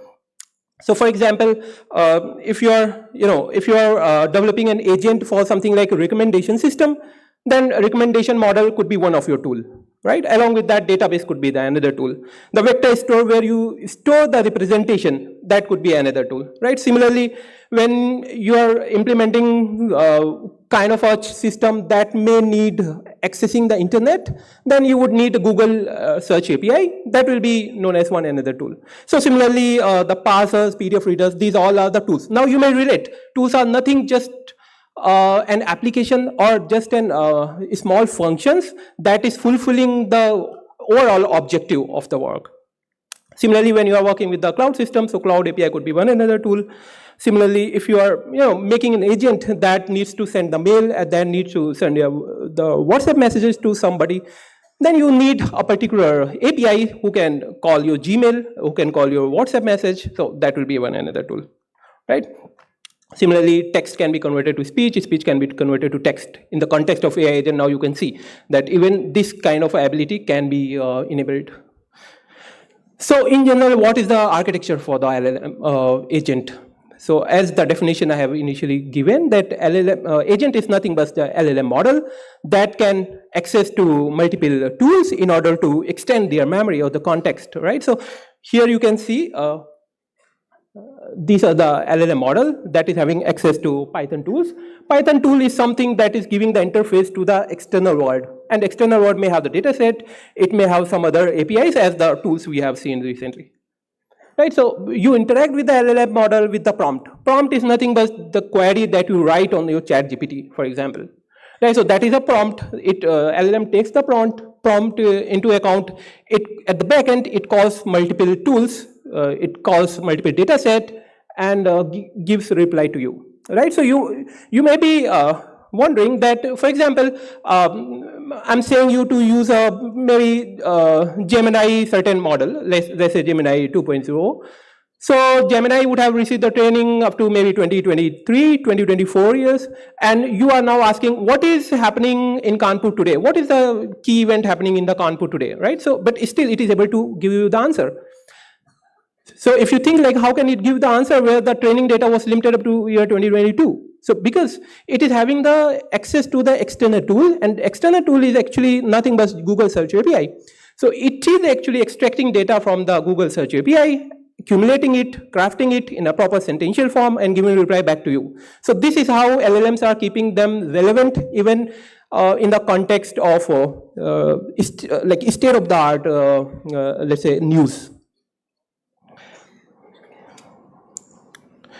Okay, so this is, agents are very much application of artificial intelligence. Okay, so let's go and dig a bit more deeper towards what could be the relevant applications where you can apply the AI agents. Let's say there is a department or there is an organization going on and they are working something. Now they need a different kind of ability for a new task, right? So what happens, the team goes to the HR and gives the requirement that this is a requirement we need. Can you hire somebody who can fulfill this requirement? So what does HR do? HR simply goes to the LinkedIn, puts the job requirement. What happens next? Thousands of the CVs come, okay? So this is a huge problem for HR. Specifically for smaller companies where the teams are like people like 5 or 6 in total, and the resumes are coming like in thousands. Who will get into those resumes to find out like who could be the relevant candidate? So whatever the existing things were, they were typically based on the keyword search. Like I need somebody who should have the expertise on the recommendation. I try to find out the keywords where recommendation systems are matching. But you know, keywords based search is not that great, specifically in the current era of LLM, where semantics are more important than the syntax, right? So maybe somebody's like not writing recommendation as such in their resume, where they are writing like user engagement, something like that, but actually they are doing the same thing. So current system cannot do that, right? So when LLM is there, when ChatGPT is so smart, where Llama is so smart, so why can't we use their knowledge to extract out the relevant CVs, whatever we require for. So this is actually one of the application that solves the problem, how to pick up relevant candidates. So answer to this question, can AI suggest CV by comparing them against the requirement? So answer is yes. So this is one of the application. I'll give a simulated demo of this application at the end of the talk. The second bit more let's say real world or the mechanical world problem, where intelligent camera is there and that camera is like sensing a very critical reading of a machine, right? So what happens next is this. Because this is a real world, we can't always predict, we can't always expect to have the perfect environment. What is happening here is a wire which was doing something else now getting hanged in front of camera and the reading. So what is doing is like it is actually occluding the vision for the camera. So there could be two possibilities now. So these kind of systems are existing. The electronic people are using it very well. What they do right now is like whatever is being captured, they will, they will have a very straight away programming for that. Whatever the reading is coming out, you can use the OCR to get the text out of it. Accordingly, you can notify. But what happens next when a wire is hanging in front of it? It cannot identify, maybe if it is partly occluded, it will identify the wrong reading. That is one thing. Second thing could be either it won't be reading it at all, right? So maybe it is it could be a typical case, very difficult or the complex machine where reading is extremely important, but now since wire is hanging, so nobody is getting notification about it, right? Because camera really failed here. The second thing, the machines are also crowded with the humans. So other mechanic is doing some other job and unknowingly he is like standing in front of the camera, somehow occluding the vision. So again, the camera is out of the context what to do. The camera is like not able to read what is the reading going on. And there could be some mishaps happen at the back end. So can AI agent help here? Can it do something? Yes, it can do. Agents are really smart. So if you give this kind of image to your GPT model, your Llama model, it can identify what is really happening. So it can straight away tell that there is a partially blocked view, and so somebody is like standing in front of it, or there is a wire hanging on it. So whenever this kind of event is happening, it can directly send a message or the notification to whosoever is the supervisor, and they can come and fix the problem, right? This kind of a scenario was not, enabled initially, but now the answer to this question is yes. Can it take actions by assessing real world practical scenarios? Yes. Third application.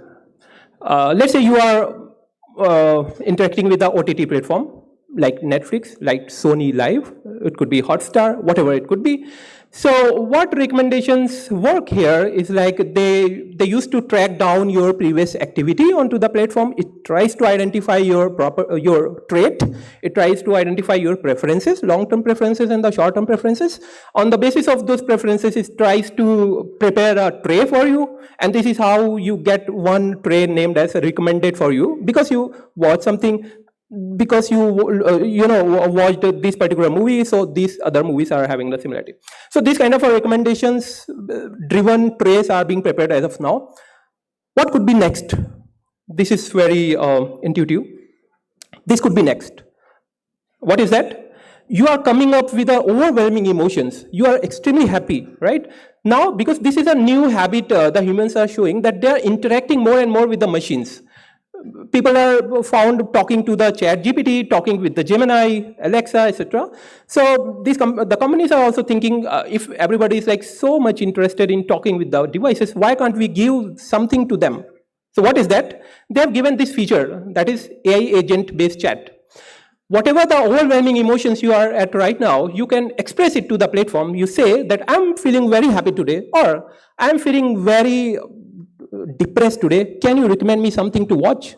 So this is something which is non-existing, but since the era of AI agent, it has been enabled now. Because what it does is like it takes your query, it goes to the LLM, right? LLM calls a particular tools. It tries to find out what you are really asking for and what should be the best reply for you. It crafts it and gives it back to you, right? I'll give you a bit more detailing about it, how this is really happening. So this is one of the applications. I have given you in total 3 applications. The answer to this question is yes. Can it provide content as per user's mood and description driven query? So for example, what happened is like right now we are too much into the shorts and the reel. Sometimes we watch a shorts and we find ourselves like too much motivated to go and read or watch the full content of it.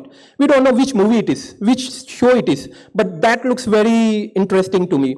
So you can simply go and ask, I want to watch a movie where the main character is working as an army officer in Indian Army, right?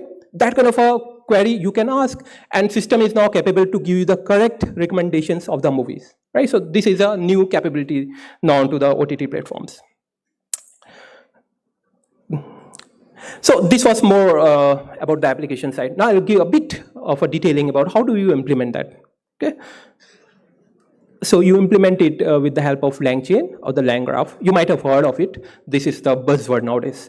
So LangChain and the LangGraph are based on very much onto this graph technology, where it says that whatever the functionality you want to add on, you can have that many nodes in your system, and you connect those nodes either with the sequential edges, or you connect it with the iterative edges, you may connect it with the conditional edges. So all this flexibility is on you. So there is a node, there is edge. There are the 2 things. The third thing is there should be state. What is a state? A state is the total number of the variables whichever are working in your AI agent right now. Those all can be contained in one state, right? And this particular state must be visible to all those nodes. Okay, so that is a very simplistic architecture of the LangGraph. And what could be the functions? If you think about the LLM, it's nothing but whatever the prompt you write, right? You invoke the LLM model with your prompt, and whatever the replies come, that replies actually modifies one of these variables. So more or less, this could be the state of all these nodes. In every node, you will be modifying one of the another variable, and What would be the functionality of each node? It could be a certain tool call. Maybe somebody is like building up a agent which has to give the current weather things, like weather temperature things. So it goes and calls the weather API. That is one tool. It interacts with it can interact with the vector store also in case you are trying to personalize it. And you reply it back, you fetch that variable, and this is how it will be visible to all the nodes. So this way you make it enable, you make all the nodes enable for your task, right? So this is how it is inbuilt.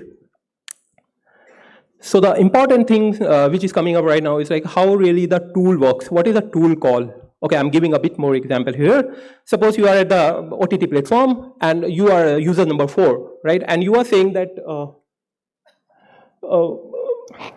what can you recommend to me? This is a very simple query, right? So you say that, can you recommend me something? System knows you are user 4, right? That your user ID is known to the system. So this query will directly go to the LLM agent here, right? LLM agent will have to make one call. What is that call? That call to the recommendation model. Recommendation model is already there onto the system.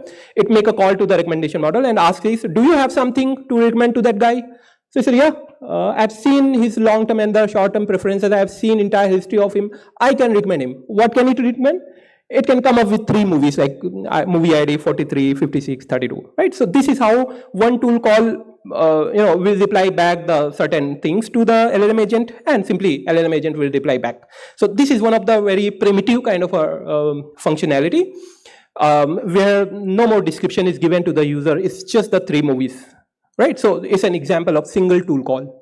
Okay, there could be multiple tool calls also. For example, you got to be a bit more complex and you write, recommend some horror movies to me, right? So now LLM agent has to make certain decisions. Like you ask horror movies to get recommended. So LLM agent first goes and check it out. How many tools are there? So LLM agent is extremely intelligent to call a particular tools in a sequence manner, right? So it is using all the training knowledge to particularly call a given specific tools. So since you mentioned about you are interested in watching the horror movie, it goes out and check out how many horror movies I do have in my system. It knocks the door of item filter tool, right? Item filter tools filters out all the movies, got the genre horror, and create a list, reply it back to the LLM agent. Okay. Now what next it does? Next it goes, since it has to be recommended, there are thousands of horror movies, but all those movies cannot be recommended to the user, right? Only 4 or 5 movies can be recommended to the user. What happens next? LLM agent goes next and talk to the recommendation model. It says, so this guy is asking about horror movie. Do you know what kind of a horror movie he likes? So recommendation model says, yes, I know. I have seen him or her watching the horror movies previously. So it gives the entire list of the horror movie to the recommendation model. Recommendation model, on the basis of its learning onto the user, previous activities, it filters out 5 movies, let's say, and it replies back to the LLM agent. This is a tool called 2.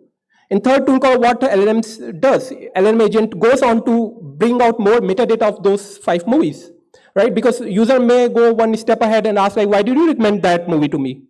Or user may ask like, who are the characters of those movies, etc., etc. Those kind of questions can be asked by the user. So it goes on to tool call 3 and connects with the item metadata retrieval tool, and item metadata retrieval gives all the metadata of those 3-4 movies, right? So this way LLM agents got to have enough information, the horror movies, the 4 top horror movies that may reside on the preference of that particular user, along with all the metadata, and using all this information, it crafts a very good sentences and replied back that example like this. There's an item ID, there's a movie name, there's a character, there's a plot line, etc., etc. So this is one example of multiple tool calls. Okay. So the recommendation system agent is something. The another question that should come into the mind, that when LLM could have been developed, that is large language model, why can't we develop a large recommendation model?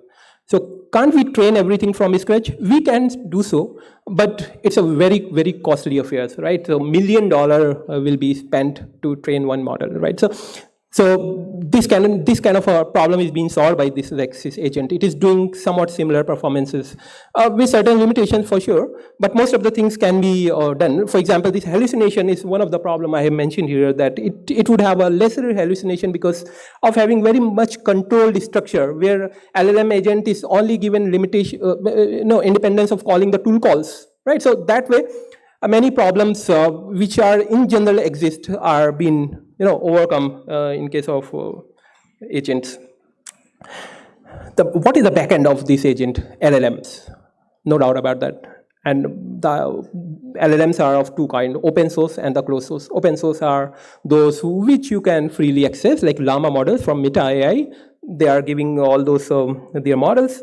You can see, I have just mentioned about how complex they could be. They're starting from 7 billion going to 405 billion parameters in one model, right? So I'll give you one example. For example, if you are just having 8 billion of model, and if you think of training that, and if you want to checkpointing that intermediate training, you need a GPU of more than 100 GB of size, right? So that intensive it is. And GPUs of 100 GB is not very common, right? So training those models is extremely challenging. So, but working with the agent is really easy. And this is one of the reasons why AI agent is getting so popularity right now. So GPTs are there. So many of them are not sharing their parameters number. So that's why there is a NA. The Quen model is also showing very good performance right now from Alibaba. And the Quen 3 is a new model that is like setting state of the art right now. Okay, so LLMs, we understood what is AI agents, we understood what is LLMs. Now we'll get more into the basics of what really LLMs are, because these are very superficial things. There is no science behind whenever you'll be using AI agent. It is the application of AI. But what is the science behind? So let's get a bit deeper and check it out. As you all would be knowing, I'm just repeating here that transformer is the fundamental for LLM models, right? So we should know what actually motivated somebody to come up with an architecture like transformer, right? What was really going on in the mind of people who were working in the Google and the OpenAI at that time, who could think of something like out of the box. Transformer models are really out of the box thinking. So let's get a bit into the detail and check it out, like what was really happening at that time.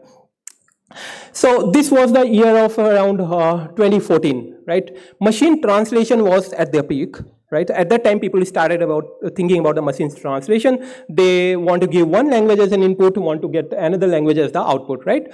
So the sequential model was one of the favorite choice at the moment. The LSTM, for example, what I mentioned here is one of the sequential model, which works on the next token prediction task. So, for example, there is a sentence, who are you? And I need to convert it to another language, for example, in Hindi. So what happens is like we get to have 3 units of the LSTM cell, like 3 LSTM cells are there. Each cell is receiving one word. You can see here. And whatever the understanding happens at the first cell is being transferred through this hidden connection to the next cell, right? And whatever understanding happens here with the inculcation of this R, that is being transferred to the next cell with H2. So this way you can see that H1, H2, H3 are the hidden transferring that is happening. And when it happens at the end of the sentence, after the EOS token, that is the end of sentence token, this is actually known as the context vector, right? So this context vector was bearing all the responsibility of the knowledge of this complete sentence or all those words, right? Now, this is very intuitive for you to make a guess that since context vector is the output of the last LSTM cell's hidden unit, so it is having more proximity with the last word and very less proximity with the first word, isn't it? So that was one of the problem actually in this kind of architecture. But since it is the first trial, so it is a very good, very well taken thing, because machine translation was getting enabled at the very first time. So okay, so how does it happen? It's like this context vector is given to the first LSTM cell, and it produces one word. That one word is given as an input to the next cell. It produces the next word. So this way it goes on. Here also you can see that context vector is having more affinity with the first word than the last word. Okay, so this is a problem here. somebody was really thinking about it, so that these are having very much biasness on the words, and it is not very good with the longer sentences. See, if the sentence is of length more than 10, so this context vector would have a very huge distance with that initial word. Definitely it will lose the connect, right? So this is an intuitive model. So it says that instead of having one context vector right after the last word, you can have a connection with all the words. See, this is a context vector, and this context vector has a connection with the first word, second word, third word, and all the words, right? So this is a very intuitive work, right? Similarly, you can have second context vector, because second problem was that the context vector was also having the more or less distance with the output word. So output words will also have multiple context vector, right? So this way, there are multiple connection between the input units and the output units, and it has really worked well for a longer sentences also. But what is the inherent problem here? It is based on LSTM model. LSTM, RNN, GRU, these all models are sequential models. When we say about the sequential models, that means it has a huge dependency on the previous work. So one thing is depending on the another. So by the time first word is not done, second cannot be processed. That means you can never train a huge data on this kind of a models. And that is the reason nobody could train huge model like the Llama model or the GPT models with these old technologies. And something was really needed that can perform this training in parallel mode. So this is one of the motivation why people thought of having something like parallel operations, and this was the result. That is a transformer. The paper named is Attention is All You Need. So it is known as one of the biggest breakthrough in the field of AI that happened in 2017. Because they have given this architecture. Otherwise, what happens is like whatever is like really existing, whosoever is thinking, they're thinking incrementally on top of it. Just adding up one or two ideas, that's it. And they come up with a very good paper. But this work was introducing many such new concepts. And that is why it is being considered as one of the greatest work. What they do, they completely declined using any sequential model like RNN, LSTM, right? They have used instead a self-attention. They used positional encoding, multi-head attention, and the layer normalization are the new terms that they used instead of using, the LSTM or the RNN kind of a work. Okay, so that was one thing. Now we'll get into detail because AI building the AI agent is one thing. You can sit down right now, and within a 15 minutes you will have your own agent because of having such a very good facilities right now in terms of ChatGPT. You can ask the things, you can get the code, you can use the Claude, and there are many options. So coding is not a problem right now. Thinking is the problem. So because when things are very feasibly, available to you, you don't use your mind. When you are not using your mind, the firings get down, and so what happens is like we don't come up with the creative ideas. So this is the downside of having that many, GPT kind of models. Okay, we'll check it out, the science behind that. Like how did somebody come up with this and what was each and individual block? At that time, one-hot encoding was very popular. One-hot encoding, how does it work? Is like whatever the number of the vocab you do have in your repository, you put it onto the column. What are the words you are having on your sentence, you put it onto the rows, and that way you get vector for each word, and with each word is having the length equal to the vocab size. Highly inappropriate or highly infeasible actually, because every word is having the dimension same as the vocab, right? But since it is the first thing, nobody has thought of it before than that. So that is why it was appreciated at the moment and has given the background somebody to think about it, right? So around 2014-15, the Mikolo, these are the people group from Google, they come up with new idea of word2vec, where they said that we can reduce down the dimension, whichever been set by the one-hot encoding, and we can have a limited, dimension for each vector of the word. And they come up with a word-to-vec kind of a model, which is trained actually onto the data, and after that you come up with one embedding, and that is not equivalent to the through the vocab length of your repository. But here is again one problem. The problem is it is not context dependent. Right, so suppose there is a word light. You have trained it onto your data set. There are 5 times word came in context of weight, maybe 3 times it came in context of elimination. So it whatever the embedding it would have learned through the weight, through the elimination, it will average it out, give one value to it. But it is not variable. It is not context dependent, right? It is context independent actually. So what happens like when you use the sentence like light bulb, so there is a representation of light here, right? So this is exactly same when you use the word light shoes, right? Now see, light shoes, here light could be weight, it could be illumination. It could have a multiple context, right? So it is a very context dependent. And word to vec failed here because it could not give a dynamic embedding. It was giving just the static embedding. Here the light shoes can also be a elimination thing also because the kids used to have the light shoes. They have the sparkling light over there.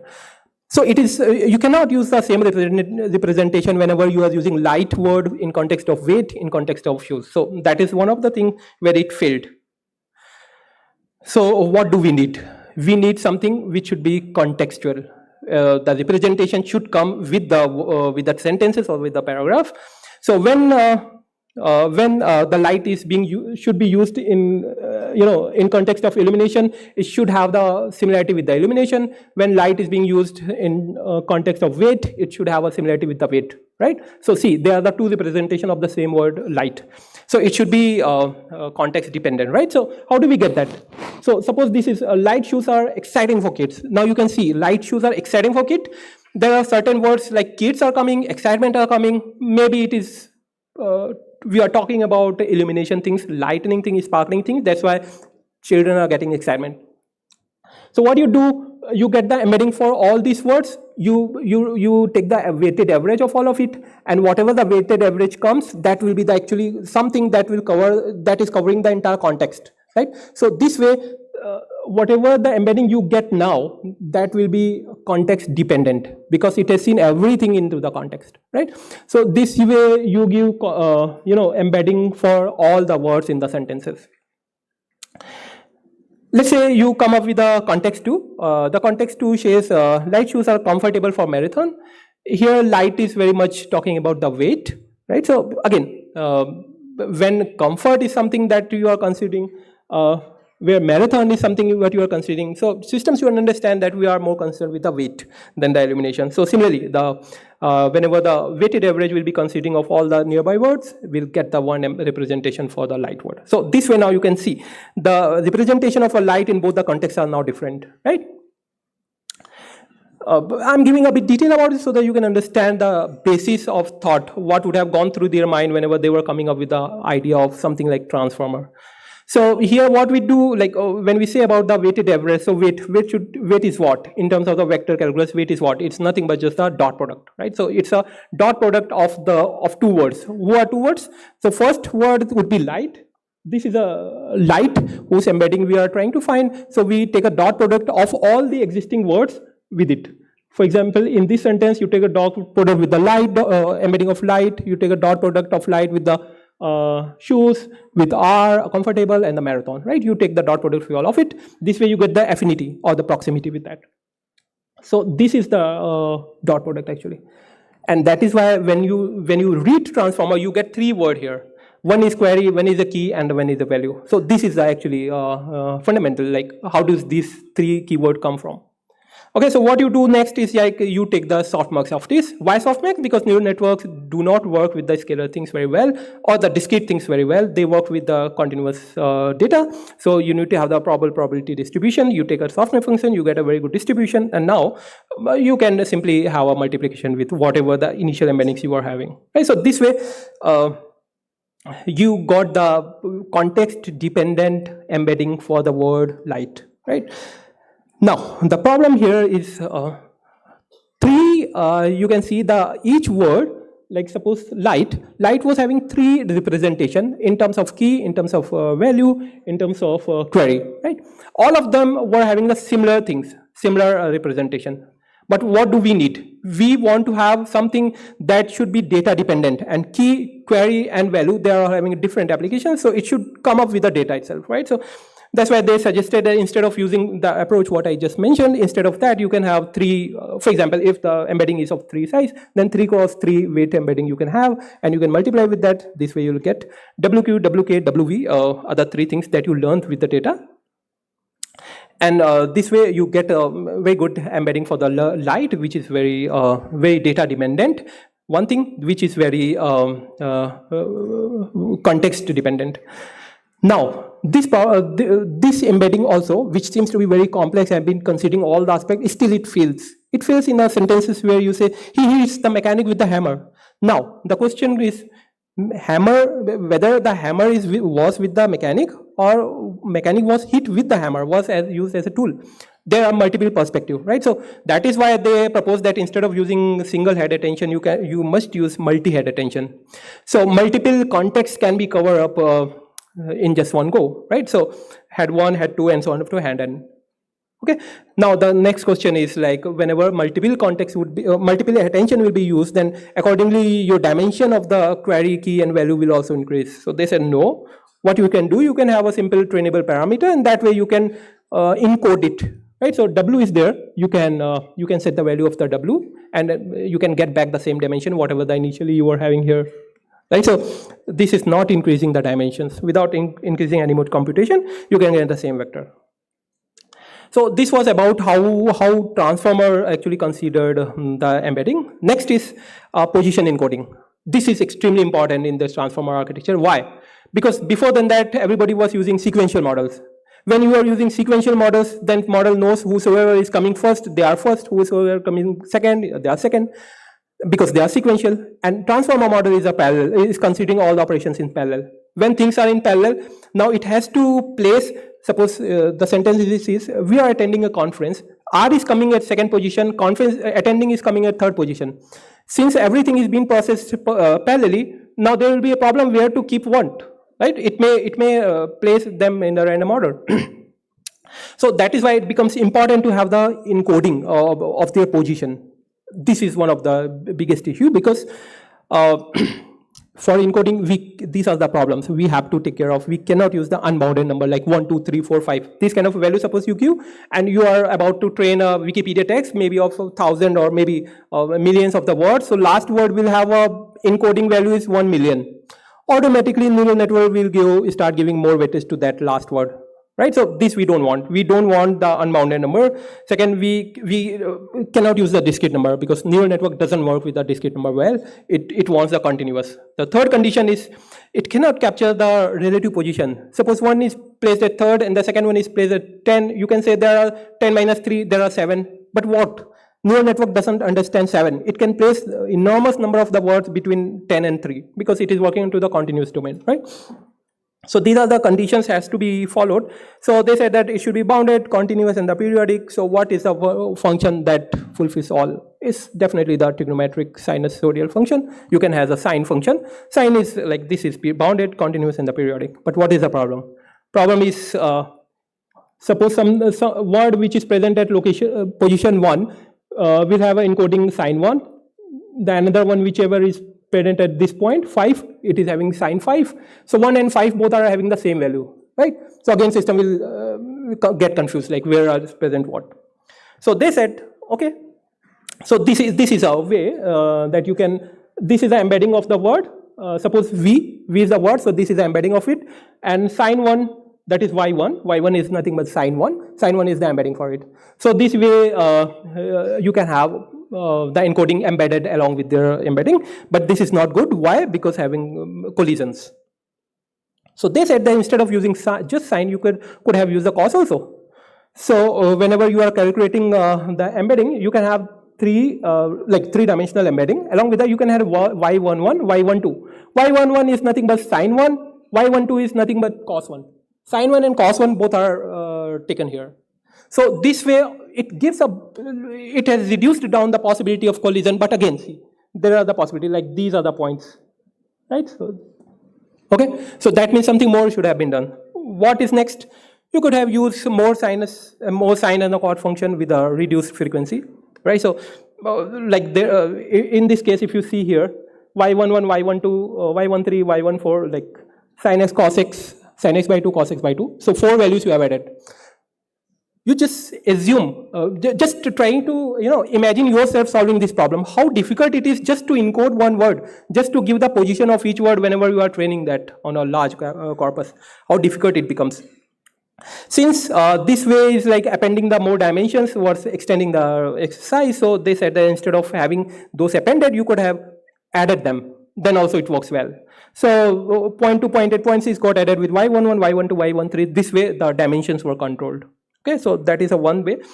If you look at that attention is all you need paper, you will see this is what they have given. The variance you can see that 10,000 raised to the power 2i by d model. D model is the dimension of the embedding. What we have considered 3 here for the odd positions and for the even positions, right?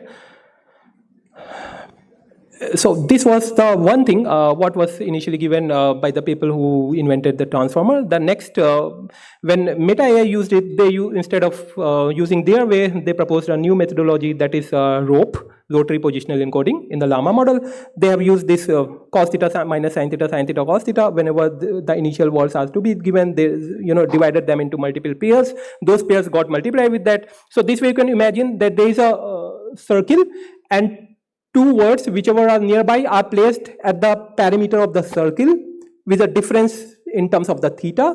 So that way, the plus theta means one direction clockwise, minus theta, that's anti-clockwise, right? So that way, you can have a relative positions of those words, and you can also get to know how different they are.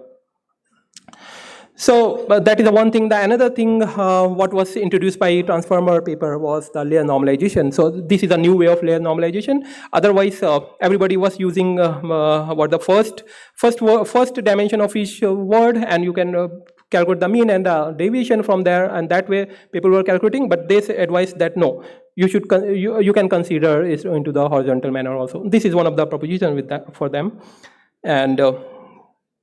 That is the one thing about transformer. So by now, the transformer is done. So AI agent is having few things. First, the tools. We understood what is tools. We know what is the definition of the AI agent. Tools we know what is the LLM, how important is LLM, how LLMs were built to the transformer. Now we'll get into like how to really implement it. For example, now you are at the point of like implementing it. Let's say with the application 1 where you have to come up with an AI agent that can solve the problem of recommending just 5 CVs or out of 1,000 of the CVs. Okay, so how do you do that? As I have already given you the LangChain graph that whatever the functionality you want to attain, you can have that many number of the nodes in your system, and those all nodes will have a state. The state will be transparent to all the nodes, and you can have the connectivity. So all the nodes with the sequential manner, maybe iterative model or the conditional manner, depends on what kind of application you are working on. So here, in this case, I have given the state here. You can see that requirement is something what is being given by the department, that I want to have somebody who should follow this requirement. So we know the PDF path, the CVs actually, the path of the CVs, that we extract the text out of the CV text, extract that information. So parser we use for extracting it. AI presence is something which is very peculiar here. We wanted to process only CVs, whichever has worked for the AI. So AI presence is one thing we are checking. Score we are giving on the basis of the requirement, and then research impact, papers count, and titles. Right. So these are the things. These are the total variables which are being dealt in this process. So we are putting all of them in the state.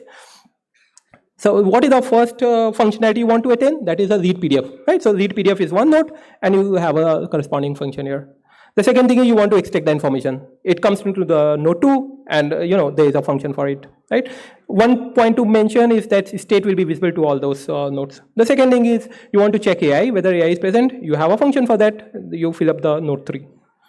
Next, evaluate requirement. Now you want to check out like whether the given CV is like fulfilling whatever the demand was raised by the department. You check out, and for that you need to have one function that will be working as one node. Next is evaluate the research impact, whether that guy has really published anything, has the patent or not. So that way you are having a functionality for all those nodes. Similarly, it's just the function call. Okay, so this way you do one thing. It's like after this, you can segregate the CVs on the basis of on the basis of multiple factors. So one thing to mention here is that schema is something which is very important. You have to give, whenever you are dealing with the LLM, you have to give the schema. That's extremely important. Otherwise, it will get away. It may reply you in any way, right? So if you want that a particular structure should be followed in the reply, then you have to give the schema, right? So here schema is given, which tells that whatever the text you extract from the CVs, you should get name, you should get email, the degree, education, qualifications, experience, papers, patents, etc. Those kind of schema, notes you give in the schema. Now let's see about the simulated demo. Why do I say simulated demo? I could have given you the real demo because these CVs are the personal information. So I tried to mask them out so that there should not be any privacy issue here. So suppose this is one AI agent. What it does is like it extract out the same example, whatever the example I have given, it goes, it takes all the PDFs over there and tries to find out like how many of them are having a matching with the requirement. On the basis of those requirement, it assigns a number here. Right, 5, 12, etc. These numbers are being assigned to all those candidates, how much they are qualifying, right? Now, the next thing is either it can recommend if you are, writing prompt at the back with the recommendation 1, 2, 3, or you can type also. There are thousands of the CV. You don't have the time to get into all the CVs. What you do is like you just write here. Suggest me candidates who are from IIT and have experience of working in AI, for example. So you don't have to get into all the CVs. It will bring out all those candidates in front of you. These are the candidates, like 7, 8 candidates who are having any degree from IIT, and they are also having experience of working into the AI. Right. So see how much how much work it has reduced from the HR side, that they don't have to get into the each and every CV to filter out the candidates. And again, simply you can tick at a particular candidate, you can send the mail, because the mail tool you do have. You can have the WhatsApp tool also onto your system, as I have given you the slide 3 or the 4. So this is one of the application of it. Suppose it has recommended you some candidate whose name is first name I have hidden everyone. The second name is Mukherjee. And you ask can you provide the reason for the selection of Mukherjee? Yes, it will get into the CV, it will bring out all the detail of it and will give you the reasoning. Why did they select that particular guy? Right. So this is a new capability of LLM actually, and you can exploit it for your context. So that's it about the simulation and all. So one thing to always consider that whenever you are working with the AI agents, it is not the science, it is the application of the science. There is no research involved. When you have to do a research, you should get into the LLM models. You should come up with the new LLM models. And the next thing which has been hit by the people who are working with the LLMs are to get into the token space of the LLM model and bring, put up the interaction data over there and coming up with the new kind of a patterns or the features. So that's it from my side. If you do have a question, you are most welcome to ask. Thank you.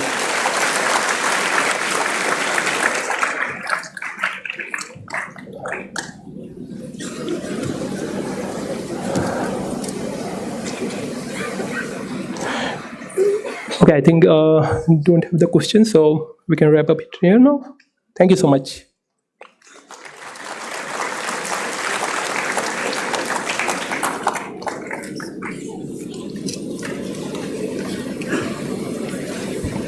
Thank you. Thank you so much, sir, for sharing such insightful and thought-provoking perspectives on automation in the era of agentic AI. Your ideas have truly broadened our understanding of how intelligent systems will shape the future of automation and human-machine collaboration. On the behalf of the organizing team and everyone present over here, we like to express our heartfelt gratitude to you, sir, for gracing this conference with your expertise. Now, I would like to request our respected Additional Director PSIT, Dr. Raghuraj Singh Suryavanshi, sir, to facilitate our honorable speaker with a memento of appreciation. Give a big round of applause, everyone.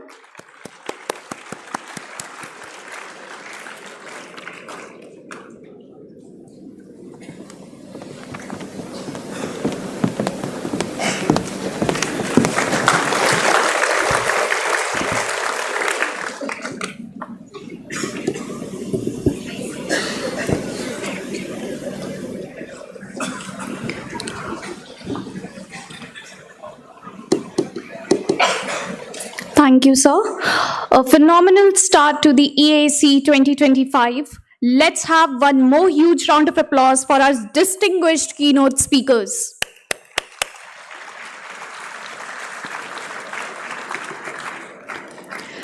As every successful journey ends with a beautiful learning, we have arrived at the edge of day one of EACE 2025. Today, we have not just attended conference, we have truly witnessed knowledge, innovation, and the zeal to shape the future of automation. This conference has not just added to our understanding, it has ignited curiosity and ambition within us all. Let's carry forward the spirit of collaboration, invention, and research excellence that we have experienced today. We will now proceed to the most awaited segment of our day, the technical sessions. We kindly request our presenters and participants to please proceed to your respective venue or join scheduled online room as per conference program. We thank you all once again for making this opening a grand success. Thank you.